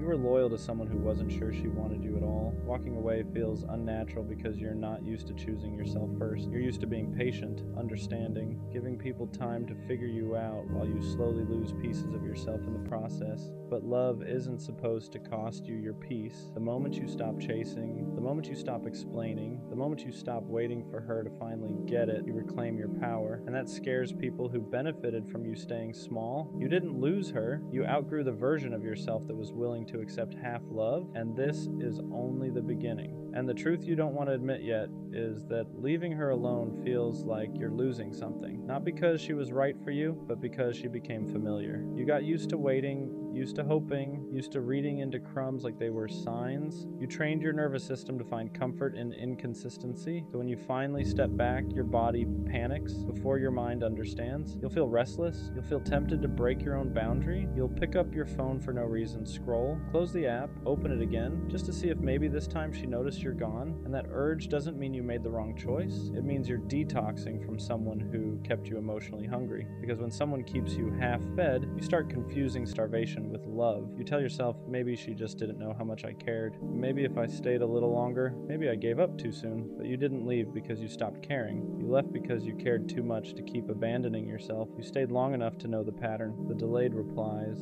the empty apologies, the promises that never turned into action. You stayed long enough to realize that if someone wanted to show up for you, you wouldn't have to convince them. And deep down, you know that. That's why the silence hits different now. It's not empty, it's honest. For the first time, you're not waiting for her mood to decide your worth. You're not shrinking yourself to stay chosen. You're not wondering if today's the day she finally treats you right. And yeah, it hurts. Because healing doesn't feel peaceful at first. It feels lonely. But loneliness with self-respect will always be quieter than love that keeps you anxious. One day you'll look back and realize leaving her alone was the moment everything started changing. Not because she came back, but because you finally came back to yourself. At some point, you have to ask yourself a hard question. How long are you willing to wait for someone to finally treat you right? Not because they're evil, not because they're a bad person, but because they keep showing you over and over that you're not a priority. And the scary part, you already know the answer. You've known it for a while. You just didn't want to accept it. Because accepting it means admitting that the future you imagined with them was built more on hope than reality. You weren't in love with what was happening. You were in love with what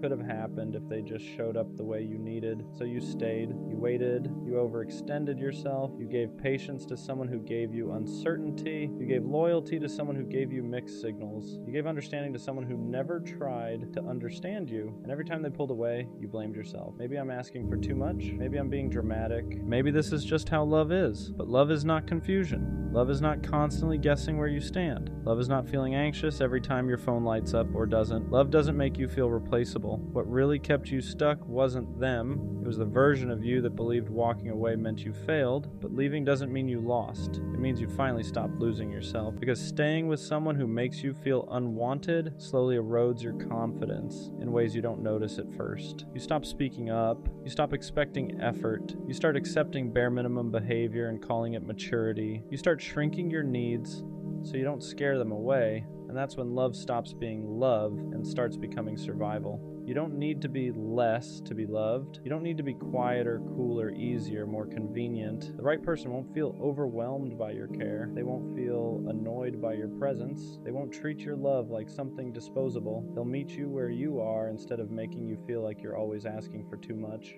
And yeah, choosing yourself feels lonely at first because you're breaking a habit. You're breaking the habit of chasing, the habit of waiting, the habit of hoping someone will finally choose you. But peace doesn't arrive loud. It arrives quietly.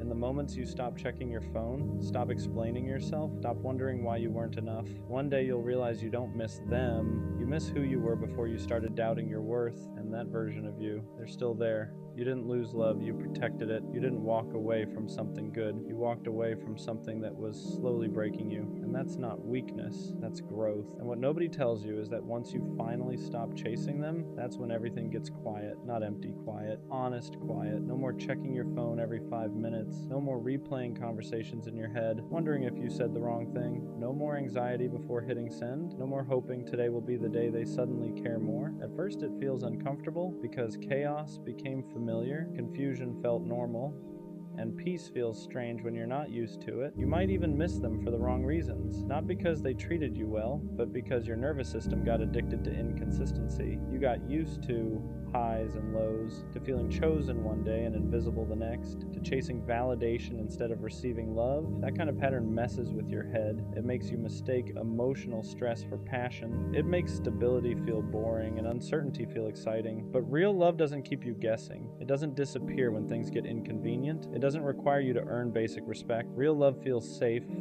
Not dull, not dramatic, safe. And when you finally step away, you start noticing things you ignored before. How drained you were, how much energy you poured into someone who barely poured back, how often you made excuses for behavior that hurt you. You start realizing how much love you actually have to give, how deeply you care, how loyal you are when you choose someone. And instead of feeling ashamed of that, you begin to see it as strength, because one day, someone will meet that energy without hesitation. They won't flinch when you care deeply. They won't pull away when things get real. They won't make you feel like you're asking for too much just by being yourself. They'll choose you without you having to beg. They'll show up without being reminded. They'll make you feel wanted without confusion. And when that happens, you'll look back at the version of you who stayed too long, and you won't feel regret. You'll feel proud that you learned, proud that you walked away, proud that you chose peace over potential, because letting go wasn't the end of your story. It was the moment you finally made space for something better. At some point, you have to accept a hard truth. If they wanted to show up, they would have. If they cared the way you cared, you wouldn't be confused. You wouldn't be questioning where you stand. You wouldn't be asking strangers for advice just to understand their silence. Love isn't subtle. Effort isn't hidden. Interest doesn't need decoding. When someone wants you in their life, they make space, not excuses, not delays, not half responses at midnight when they're bored. And the reason it hurts so much to accept this is because you invested emotionally before you were ever chosen properly. You imagined futures, you pictured moments that never actually happened. You fell in love with potential instead of reality. That's not weakness, that's hope. But hope becomes dangerous when it keeps you stuck, when it convinces you to stay loyal to someone who treats you like an option. When it makes you believe that patience will eventually turn into priority, it won't. People don't suddenly wake up and value you after months of showing you they don't. They don't magically learn how to love you correctly once they realize you'll stay no matter what. If anything, they learn they don't have to try. And that's why walking away feels so heavy, because you're not just letting go of them. You're letting go of the version of the future you created in your head. You're grieving something that never fully existed. That kind of loss is real. You'll miss the idea of them more than the person. You'll miss what you hoped they'd become, not what they actually showed you. And that's okay. Healing doesn't mean pretending it didn't matter. It means being honest about why it did and still choosing yourself anyway. You don't need closure from someone who couldn't communicate. You don't need answers from someone who avoided accountability. Their behavior already told you everything. Silence is an answer. Distance is a decision. Inconsistency is a choice. And once you stop chasing clarity from people who benefit from your confusion, you start reclaiming your power. You stop over-explaining. You stop proving your worth. You stop shrinking yourself to fit someone else's comfort. You realize you were never asking for too much. You were just asking the wrong person. And when that finally sinks in, you don't become bitter, you become selective. You start protecting your heart the same way you used to give it away. You start choosing peace over chaos, consistency Consistency over excitement, respect over attachment, let them go, not because they're a bad person, but because they weren't your person. And the moment you truly accept that is the moment your life starts opening up in ways you couldn't see before. And the craziest part is, once you stop chasing them, you start noticing how quiet it gets. Not the painful kind of quiet, but the kind where your nervous system finally gets a break. No more checking your phone every 5 minutes. No more rereading old messages trying to find meaning. No more wondering if today will be the day they suddenly choose you. You realize how much energy you were burning just trying to feel secure with someone who never offered stability. That constant anxiety, that wasn't love. That was your intuition fighting against your attachment. Real love doesn't leave you guessing. It doesn't make you feel disposable. It doesn't require you to abandon yourself just to stay connected. And yeah, letting go hurts at first. There's withdrawal. There's nights where you want to reach out, where your fingers hover over their name, where you almost convince yourself to send that one last message. But every time you don't, you build a little more self-respect. You start realizing how much of yourself you gave away to someone who never protected your heart the way you protected theirs. You weren't asking for perfection. You were asking for presence. You were asking for effort. You were asking to matter. And one day someone will meet you where you are without you having to beg, explain, or wait. They won't make you feel like you're too much.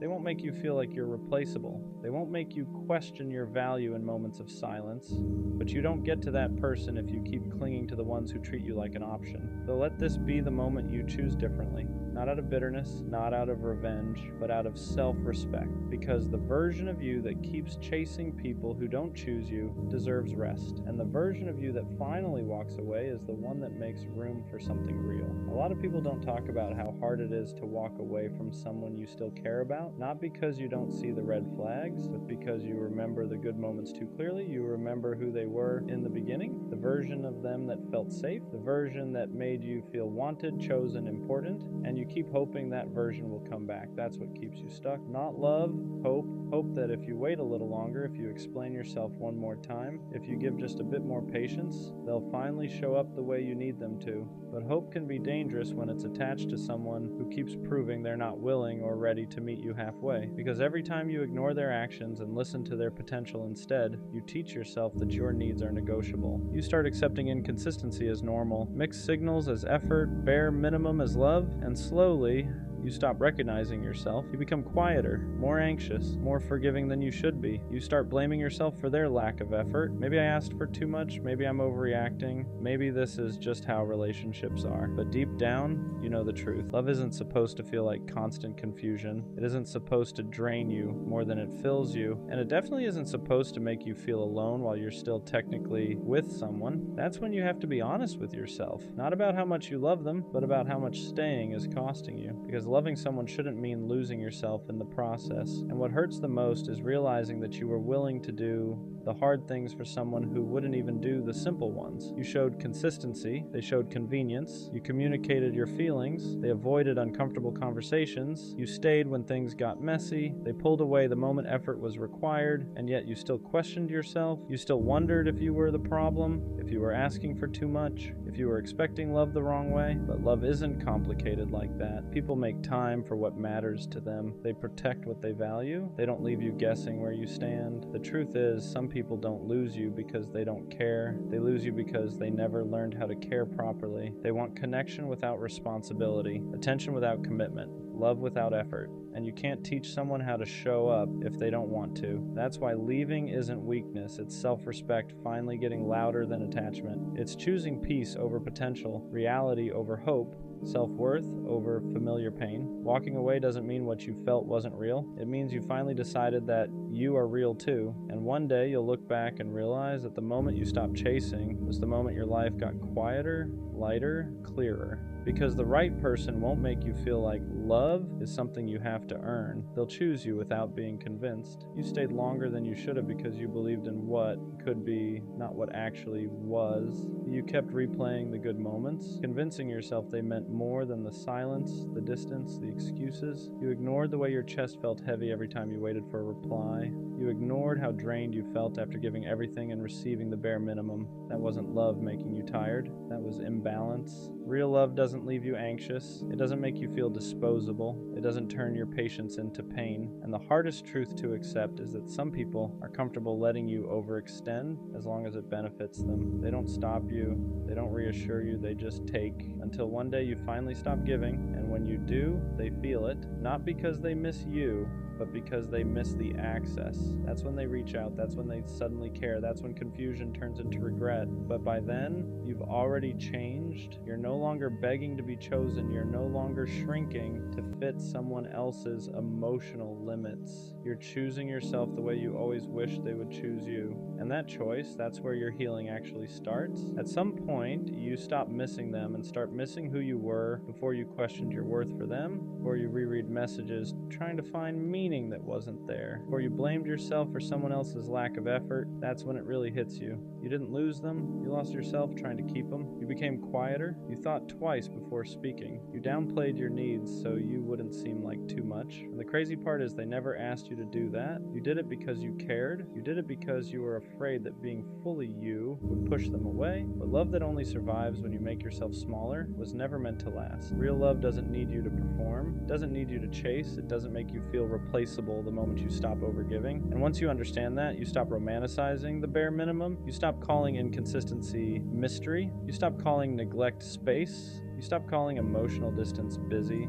You see it for what it really was. Someone enjoying your presence without respecting your heart. That realization hurts, but it also frees you, because now you know you're not asking for too much. You were just asking the wrong person. And the next time someone comes along, you won't beg them to stay. You'll watch how they show up. You'll notice how they choose you without being asked. And if they don't, you'll walk away sooner. Not because you don't care, but because you finally do. And there comes a point where the pain shifts. It's no longer about missing them. It's about realizing how much of yourself you gave away just to keep them comfortable. You start remembering moments where you stayed quiet even though something hurt. Moments where you said, "It's fine," when it really wasn't. Moments where you lowered your standards because you didn't want to seem demanding. You replay conversations in your head and notice how often you explained yourself, how often you justified their behavior, how often you made excuses for why they couldn't show up the way you needed, and that's when it finally clicks. You were never asking for too much. You were asking the wrong person to do what they were never willing to do. You weren't needy. You were neglected. You weren't overthinking. You were being given mixed signals. You weren't insecure. You were emotionally starved. And once you see that, you can't unsee it. You realize how exhausting it was to love someone who only showed up halfway, how draining it was to constantly wonder where you stood with them, how heavy it felt to care more than you were cared for. That kind of love doesn't make you feel safe. It keeps you anxious. It keeps you waiting. It keeps you stuck in a cycle of hoping they'll change while slowly losing yourself. And the saddest part, they benefited from your patience, from your loyalty, from your willingness to stay even when it hurt. You don't get rewarded for suffering in silence. You don't get love by proving how much pain you can tolerate. Love is supposed to feel steady. It's supposed to feel mutual. It's supposed to feel like effort is being met with effort, not excuses. So choosing yourself isn't selfish. It's necessary. It's deciding that you won't keep pouring into someone who leaves you empty. It's realizing that peace feels better than chasing potential that never becomes real. And when you finally choose yourself, you don't become cold. You become clear. Clear about what you deserve. Clear about what you won't accept again. Clear about the fact that the right person won't make you question your value in the first place. After you choose yourself, something strange happens. The noise quiets down. Your phone feels lighter. Chest doesn't feel so tight all the time. You stop waking up with that anxious feeling,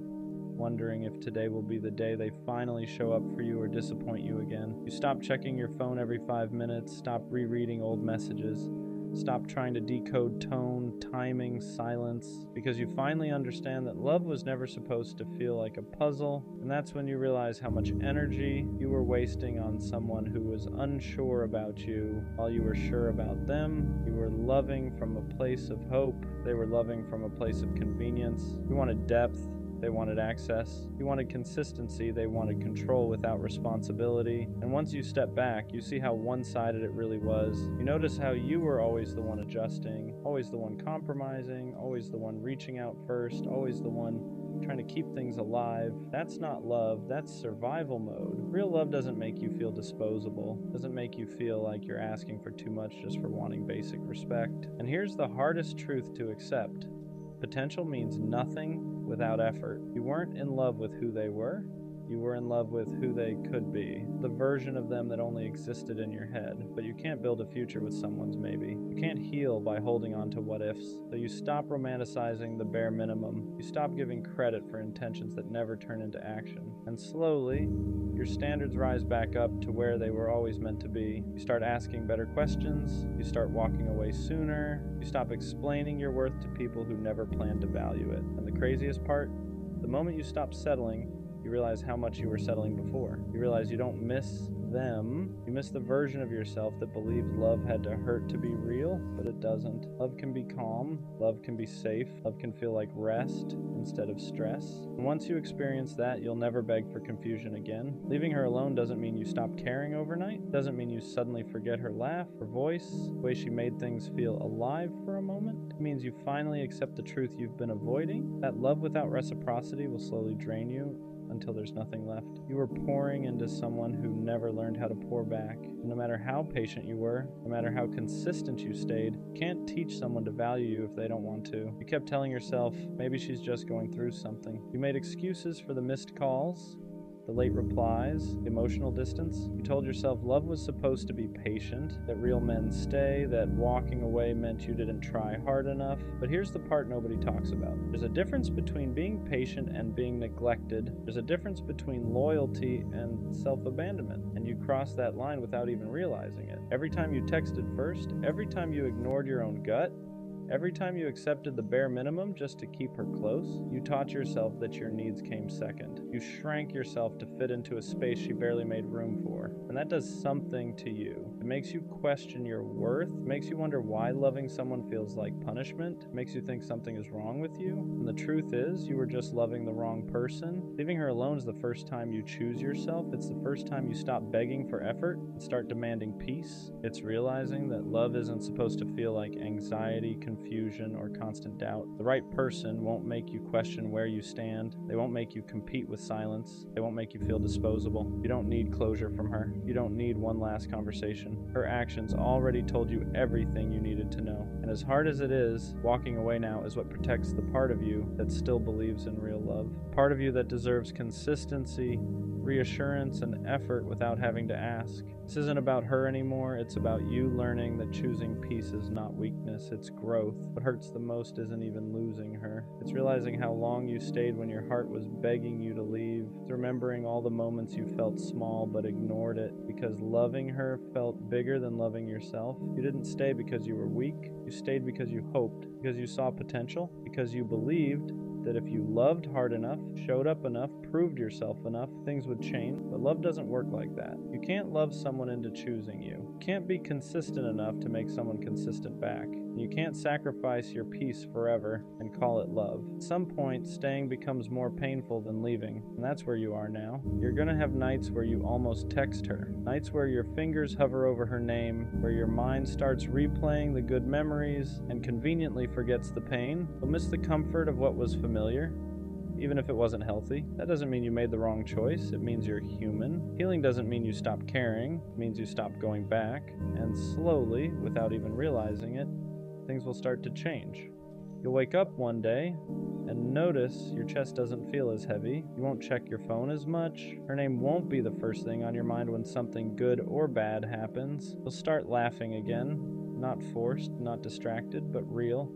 You'll start feeling like yourself again. That's when you'll understand why it had to end. Not because she was evil, not because you were unlovable, but because she wasn't capable of meeting you where you stood. And staying would have cost you parts of yourself you can't afford to lose. One day, someone will choose you without hesitation, without confusion, without making you question your worth. And when that happens, you'll look back and realize leaving her alone was the moment your life finally started loving forward. And listen, there's something nobody really prepares you for after you finally walk away. The quiet, not the peaceful kind at first, the kind where there's no chaos, no waiting on replies, no wondering if today will be the day she finally shows up the way you need her to. That silence can feel uncomfortable because you got used to emotional noise, you got used to the highs and lows, the hope, the disappointment, the cycle, and when it's gone, your mind almost panics like it lost something important. But what it really lost was the stress.